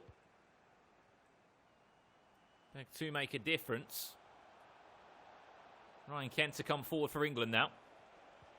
Currently 4 goals up they are. That was after Tom's unbelievable performance on the PlayStation. Jadon Sancho to make it 5, he will. I think we'll be looking at England taking the full 3 points here and now to look towards goal difference and to see what can be achieved in terms of maybe taking a bit of a leap on top of Germany. Without doubt, they'll be looking to top the group, top the standings here in tournament here. Emphatic finish from Jadon Sancho. 35 minutes in, it's taken to break the deadlock.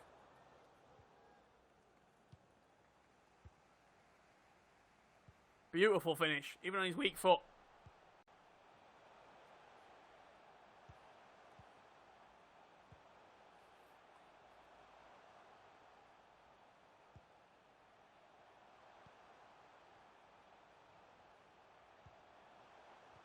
There's the way this game had to be played out. It had to be Switzerland that got the first goal. They will get a goal.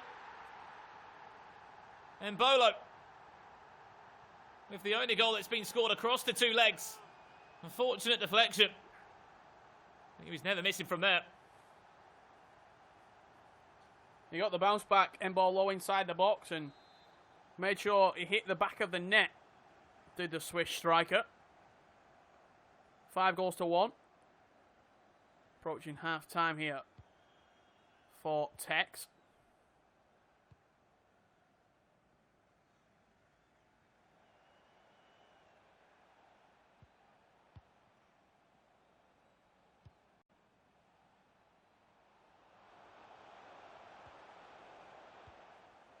Chance for England. Rashford!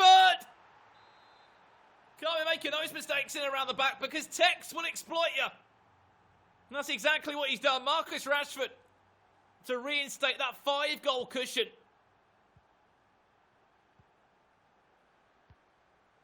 Barely any emotion from Tekkz when that goal went in. He's just simply doing the job that needs to be done right now.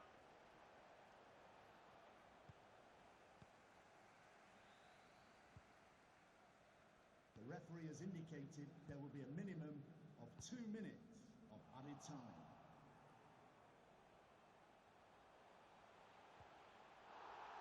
Tackle from Joe Gomez does get penalised. Tekkz not happy with that one.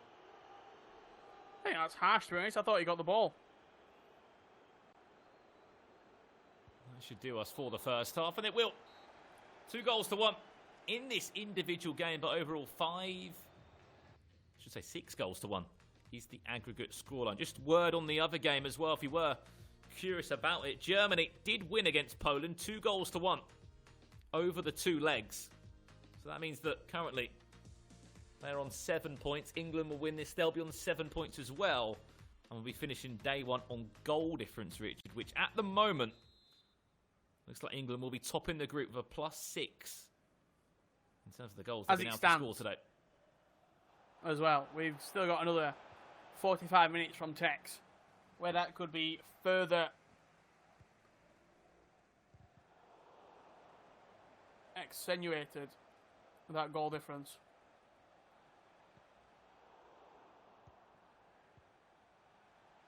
And you wonder why we're sort of talking about it so much, because at the end of the day, it's going to come down to seeding. For who's plays who on Wednesday.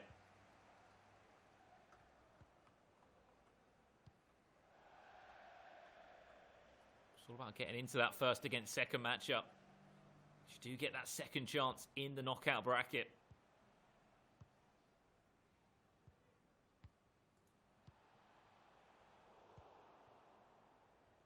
Tekkz happy to make a pause, and we'll see what changes he'll look to make.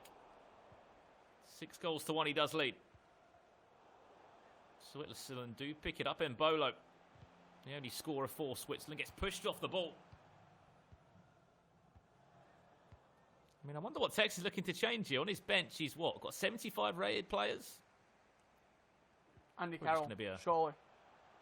Custom tactic change. I'd love to see Andy Carroll come onto the field.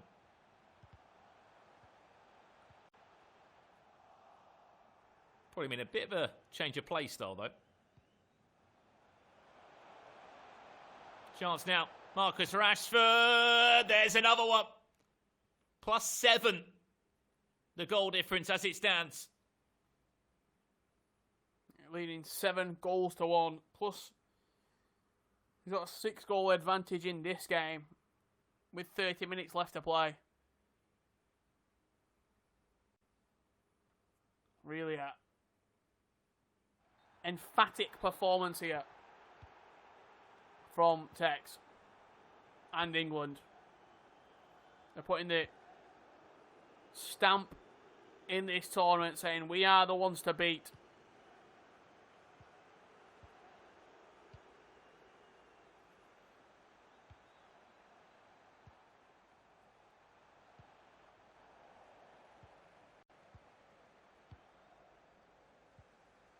Also, it sort of goes to show that Switzerland's probably not feeling at their best. They've played really sort of 2 difficult games today, Richard. They lost to Germany 4-2 in the first match of the day. Then played against Poland, lost to them. So you're coming into an England team where sort of mentally, you're not going to be at it. You're not going to be at 120%. You just lost 2 games back to back. Then you come into the third game and you concede within the first 6 minutes, and you go 1-0 down. It's nothing against Switzerland. We know they're a great nation in terms of the quality they have got. But for England, couldn't really be timed any more better.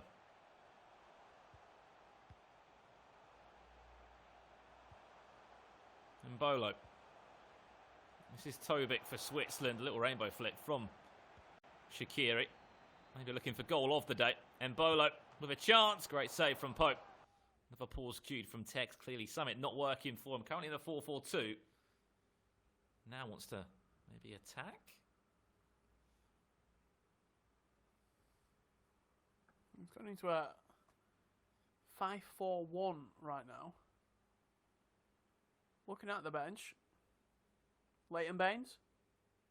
Andy Carroll is on the pitch. Do you want to know a little fact? Go on. Right, you see that guy on the bench called Pearson? He's got the highest aggression for a gold item on FIFA 20. Is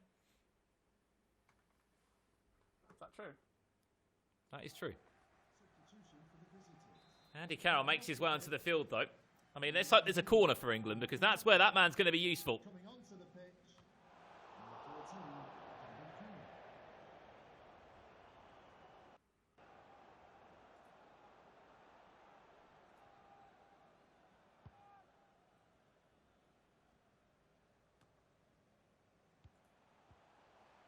Part of me feels like you're searching up that stat right now. No? The last game of the day, day 1 of the Play Unite 2020 tournament. It's been a day full of action, full of goals, full of good performances from England. Here is Andy Carroll, fact only check. 75 rated. You all right? I'm glad I've passed the Buckley approval. 95 aggression. From Preston North End. What is it, CDM? CDM, yeah. Must have a few red cards. Loves a tackle. Stefan. Trying to get a goal for Switzerland. Won't be nothing more than the consolation, but credit where it is due to Topik. He's not given up in this. Even though there's no way back in it. Wants to try and play up against Tekkz. To the best of his ability. Corner ball to Switzerland. 13 minutes left. It will be England that will top the group in this tournament. And he's making moves. He's just offside though, isn't it? Jadon Sancho trying to tease that run of Marcus Rashford. Slightly too heavy again.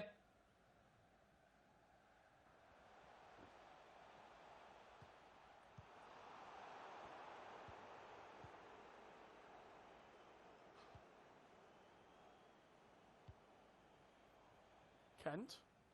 This is the perfect example. Slightly too heavy, and he was nowhere near the box. Luke Shaw, that was, by the way, made a huge run from left back.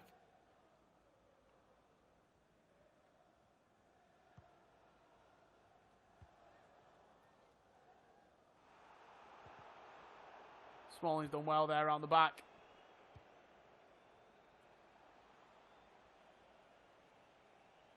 Sancho could do even better though, Richard. Dink into the box. Andy Carroll! For a split second, I thought he was about to open up his account. The glance.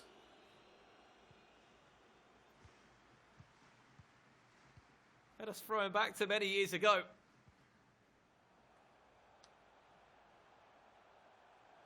When he was doing that on the real pitch for England.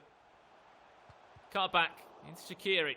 Goes nowhere in the end. Headers and volleys in the box from England. Just 2 minutes away from concluding out this game, and more importantly, 7 points on the board for England. An undefeated day one.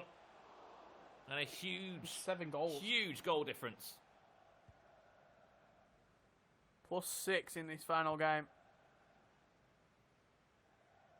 A huge statement in the rest of the tournament that England have put down here today on day one. Added time of just 2 minutes, and that will be concluded. Back to the drawing board for Switzerland after a disappointing day. Played 3, lost 3. They'll have to bring it back tomorrow and be playing 10 times better. Last attack of the game. Will it be a consolation? And Bolo back to Pope. Shaqiri taps it in. Does take the goal difference down slightly, but England will still top the pile. Referee. That's the match concluded. 7-2. England do take that across the 2 legs, but I mean, after that first leg, Richard, it was already sort of said and done. 4-0, Tom won that first game, and in the second leg, Tekkz was able to continue the scoring and to continue adding to the goal tally. Absolutely a great performance from Tekkz here in this second leg. 7 goals to 2 at the end of the game, and he will move on into the rest of the tournament tomorrow, hoping to continue where England have left off today. Yeah, I think he fancied a little round of golf there to close out day one. He's enjoyed it that much. A really impressive performance, though, overall from both Tom and Tekkz. As we said, 7 points from the board. The goal difference tally will take them into first place in this tournament, so they'll be looking really, really confident. But the great thing is, Richard, tomorrow we get to do it all over again. So we get to see Germany against England. We get to see that Poland tie on the PlayStation once again.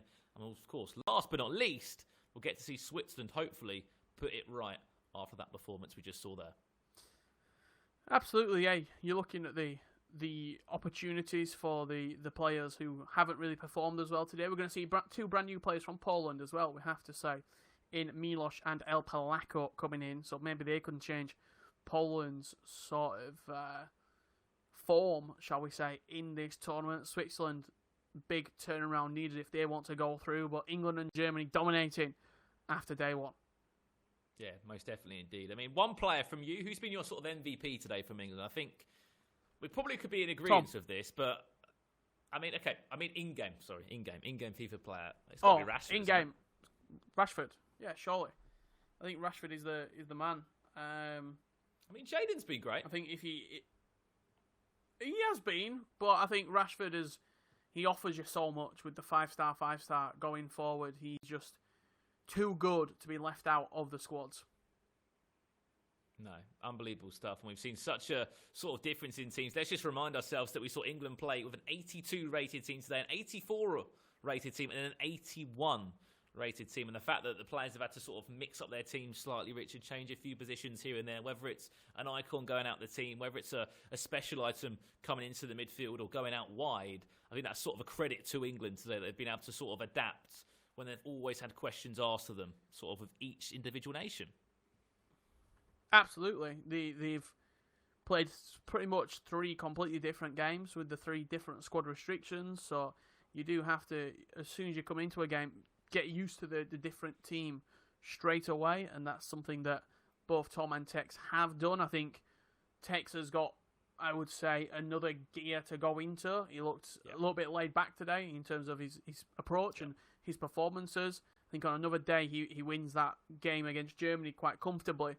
In terms of the MegaBit second leg, tomorrow he gets a chance to redeem himself and to beat MegaBit. I mean, if you look at that Germany game, Richard, what was it? 20 minutes left when MegaBit scored that first goal, and then he needed one more for about 15 minutes. But when you've got a MegaBit in prime that's attacking you with all these different custom tactics, it's going to be such a handful to deal with. Yes, some of the goals were slightly fortunate today, but another day, we're looking at an England team that have just taken 9 points from day one. I know hindsight's a beautiful thing, but still, they've got to take the positives. They're unbeaten, they've scored lots of goals today, and it's all about looking forward to day 2 now. Yeah, 100%, and I think the guys themselves, we'll get to hear from both Tom and Tekkz very shortly indeed, joined by Rachel. I think they'll be quite reflective on today's performances and say, we played well, but we can play better. There's room for us both to improve. Both players lost an individual leg themselves, and apart from that, we're pretty much flawless. But that little blip, they'll want to smudge that off for tomorrow. They get the chance to do it tomorrow when we replay all the fixtures again and get a final group standings in Tournament A. And what would you say as well, Richard, for sort of our last point of today from myself and you? Sort of England's game of the day overall. I mean, I'm going to, even though Tom did lose the first leg, I really did enjoy that Poland game. I know it was a really tightly contested game between both Damie and Tom, but then Tekkz came out, and I think that was Tekkz's best performance today in that second leg. Yeah, I think there was some great performances all around. You said the Poland game. I think the Germany game for me was one of the highlights of the show. We'll get to hear from both players themselves what their highlight has been today as they're joined with Rachel right now. Boys, well, there we have it. Our 3 matches have been played. England won 2 of them and came away with a draw in their 3rd matchup. I think we can hear from both the guys right now, Tom and Fnatic Tekkz. He's got his glasses back on. Tom, I'll go to you first. Do you think it was a good day at the office all round? Yeah, definitely. I mean, if we do that again, right, we'll finish top of the table tomorrow. So there's a little bit to work on, but yeah, happy with what we did today. Yeah, Tekkz, come over to you then. The last game against Switzerland there didn't go all your way. Was it a little bit trickier than you thought it would be? Nah, I'm just here to... Tom did the job, so I thought, yeah, let's just play the game and try to get Andy Carr on the score sheet. I didn't do so, but yeah. If you just do that again tomorrow, we'll get through the groups. Tom made it nice and easy for Tekkz there. Tom, coming back over to you though, I guess what was the highlight so far for you? You had 2 wins to your name, 1 defeat sadly, but you must take highlights from every time you play in a big FIFA tournament such as this. Yeah, I was actually a bit weird, but me losing to Damie and watching Tekkz win and get me out of trouble is always good to see. That you can rely on your teammate. I mean, you've literally got the best player in the world playing with you. It was just good to know that I can rely on him when I need to, and then also the way I beat Switzerland also felt good that I can give him some time off and have a game with a small amount of pressure on. So if I had to pick a highlight, it'd actually be the Poland game for sure. Being 3-0 down, managed to get 2 quick goals. Obviously I lost the tie, but knowing that would put Tekkz in an okay position compared to being 3-0 down, and knowing that he could clutch up like that and get the win. So yeah, definitely the game against Poland for me. And we obviously had 3 different games as well. 81 rated game, an 82 and an 84. Tom, in your opinion, which one was the hardest? For me, the Germany game, and MegaBit are world class. They're fourth, and Umut's fourth in the leaderboards. MegaBit's been top player for a few years. That's definitely the hardest tie because they're two unbelievable players. Two very different play styles between them, which makes it kind of strange because obviously MegaBit very offensive, loves going forward, whereas Umut likes to defend a bit more. So that is an interesting matchup, and I'm sure it will be again tomorrow. Yeah, Tekkz, looks like you're obviously playing more. You don't need any more practice before tomorrow. You could leave that just now. Anyway, no, what I was going to ask you, is there any player that you wouldn't be using again for tomorrow that you did use today? For me, Kyle Walker. I like him in real life, good player. On FIFA at left back, he's got no left foot, so I struggled a little bit. And I'm not actually on FIFA, I'm playing a good game. It's called Golf with Your Friends. Yes, but I wasn't going to draw everyone's attention to that. I knew that's what you were playing, but I just thought I'd leave that one out. Tom, going back over to you, who is a player that is a must pick in your team time and time again, regardless of rating? If you can fit him in, you'll do so. I think we decided before the tournament that Rashford would be one of the big players. The stats he has and the way he plays is perfect for FIFA. Obviously having the 5-star weak foot, he can shoot right and left foot, so whatever team it is, whatever rating we have to do throughout the tournament, it will definitely be built around the 90-foot birthday Rashford card. And if I had to change a player, I'm probably in the same boat as Tekkz. We both use Walker left back, but I think we might need a left-footed player there. It's a bit awkward, obviously the way it is in real life as well, right-footed player left back, and I think we both struggle with that today. So best player Rashford, player that we might be changing, Kyle Walker. They've got their manager hats on as well. Kyle Walker is going out. Best player is Rashford. Guys, let's have a look at the group standings and how it does finish after day one. Okay, so you boys lead the line there with 7 points. Obviously, 2 wins and a draw to Germany, who are also on 7 points. But you have +6 on the goal difference there. Germany in second place. +3 on goal difference. Poland sit in third place with 3 points on the table. And then Switzerland still yet to get off their starting mark with 0 points. Hopefully they can turn things around tomorrow as well. Guys, finally, that is it for you today. We'll see you back tomorrow. What are you going to do tonight? What would be different than if you were playing like eNations normally together? Is anything going to change? If we was at eNations, we're probably... Oh, who's going first? Tekkz, start. I'll go first. I'll go first. You know, you answered the Hands up, it's class. If we were at eNations, we'd probably... Tom, what do you think we'd do? Actually, Tom, you go first. What would you do? Normally he's thrown it over to you. Normally at events, like you just go back and you just switch off because it's obviously intense when you're playing. We'll be with each other a lot of the time. Like we'll spend our evenings together. We'll either stay and chill in the hotel, go and get dinner or something like that. Today, obviously, I just chill without FIFA, but instead of seeing Tekkz, I get to see my family instead. So which one would you rather? Which one would you rather, me or your family? On camera, I'd say I'd rather be chilling with Tekkz right now.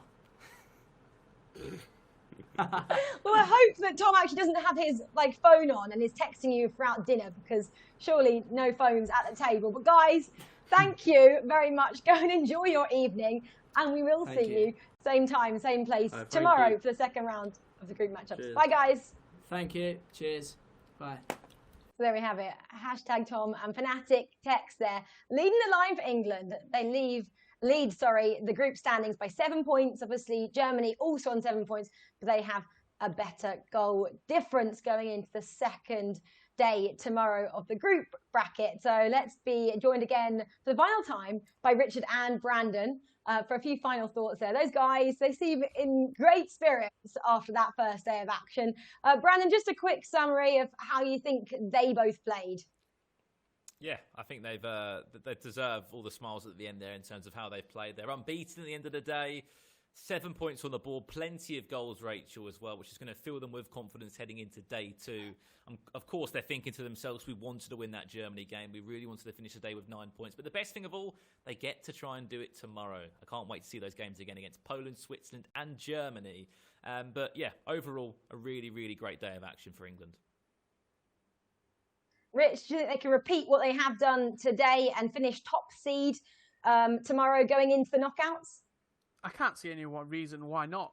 to be honest, Rachel. I think if you look at the two players themselves, they've both got a lot more to give as well. I was speaking about it on the commentary. I think they were probably playing at 60% today, and we've got a lot more left to see from Tom and Tekkz. They remain unbeaten today. That one blip on their individual records, but the other player bailed them out when they needed it to rescue the point against Germany, and then Tekkz equally for Poland, rescuing all 3 points. I think both of these two players will be coming back tomorrow better, fitter and stronger, and I think we're going to finish top of the group without doubt.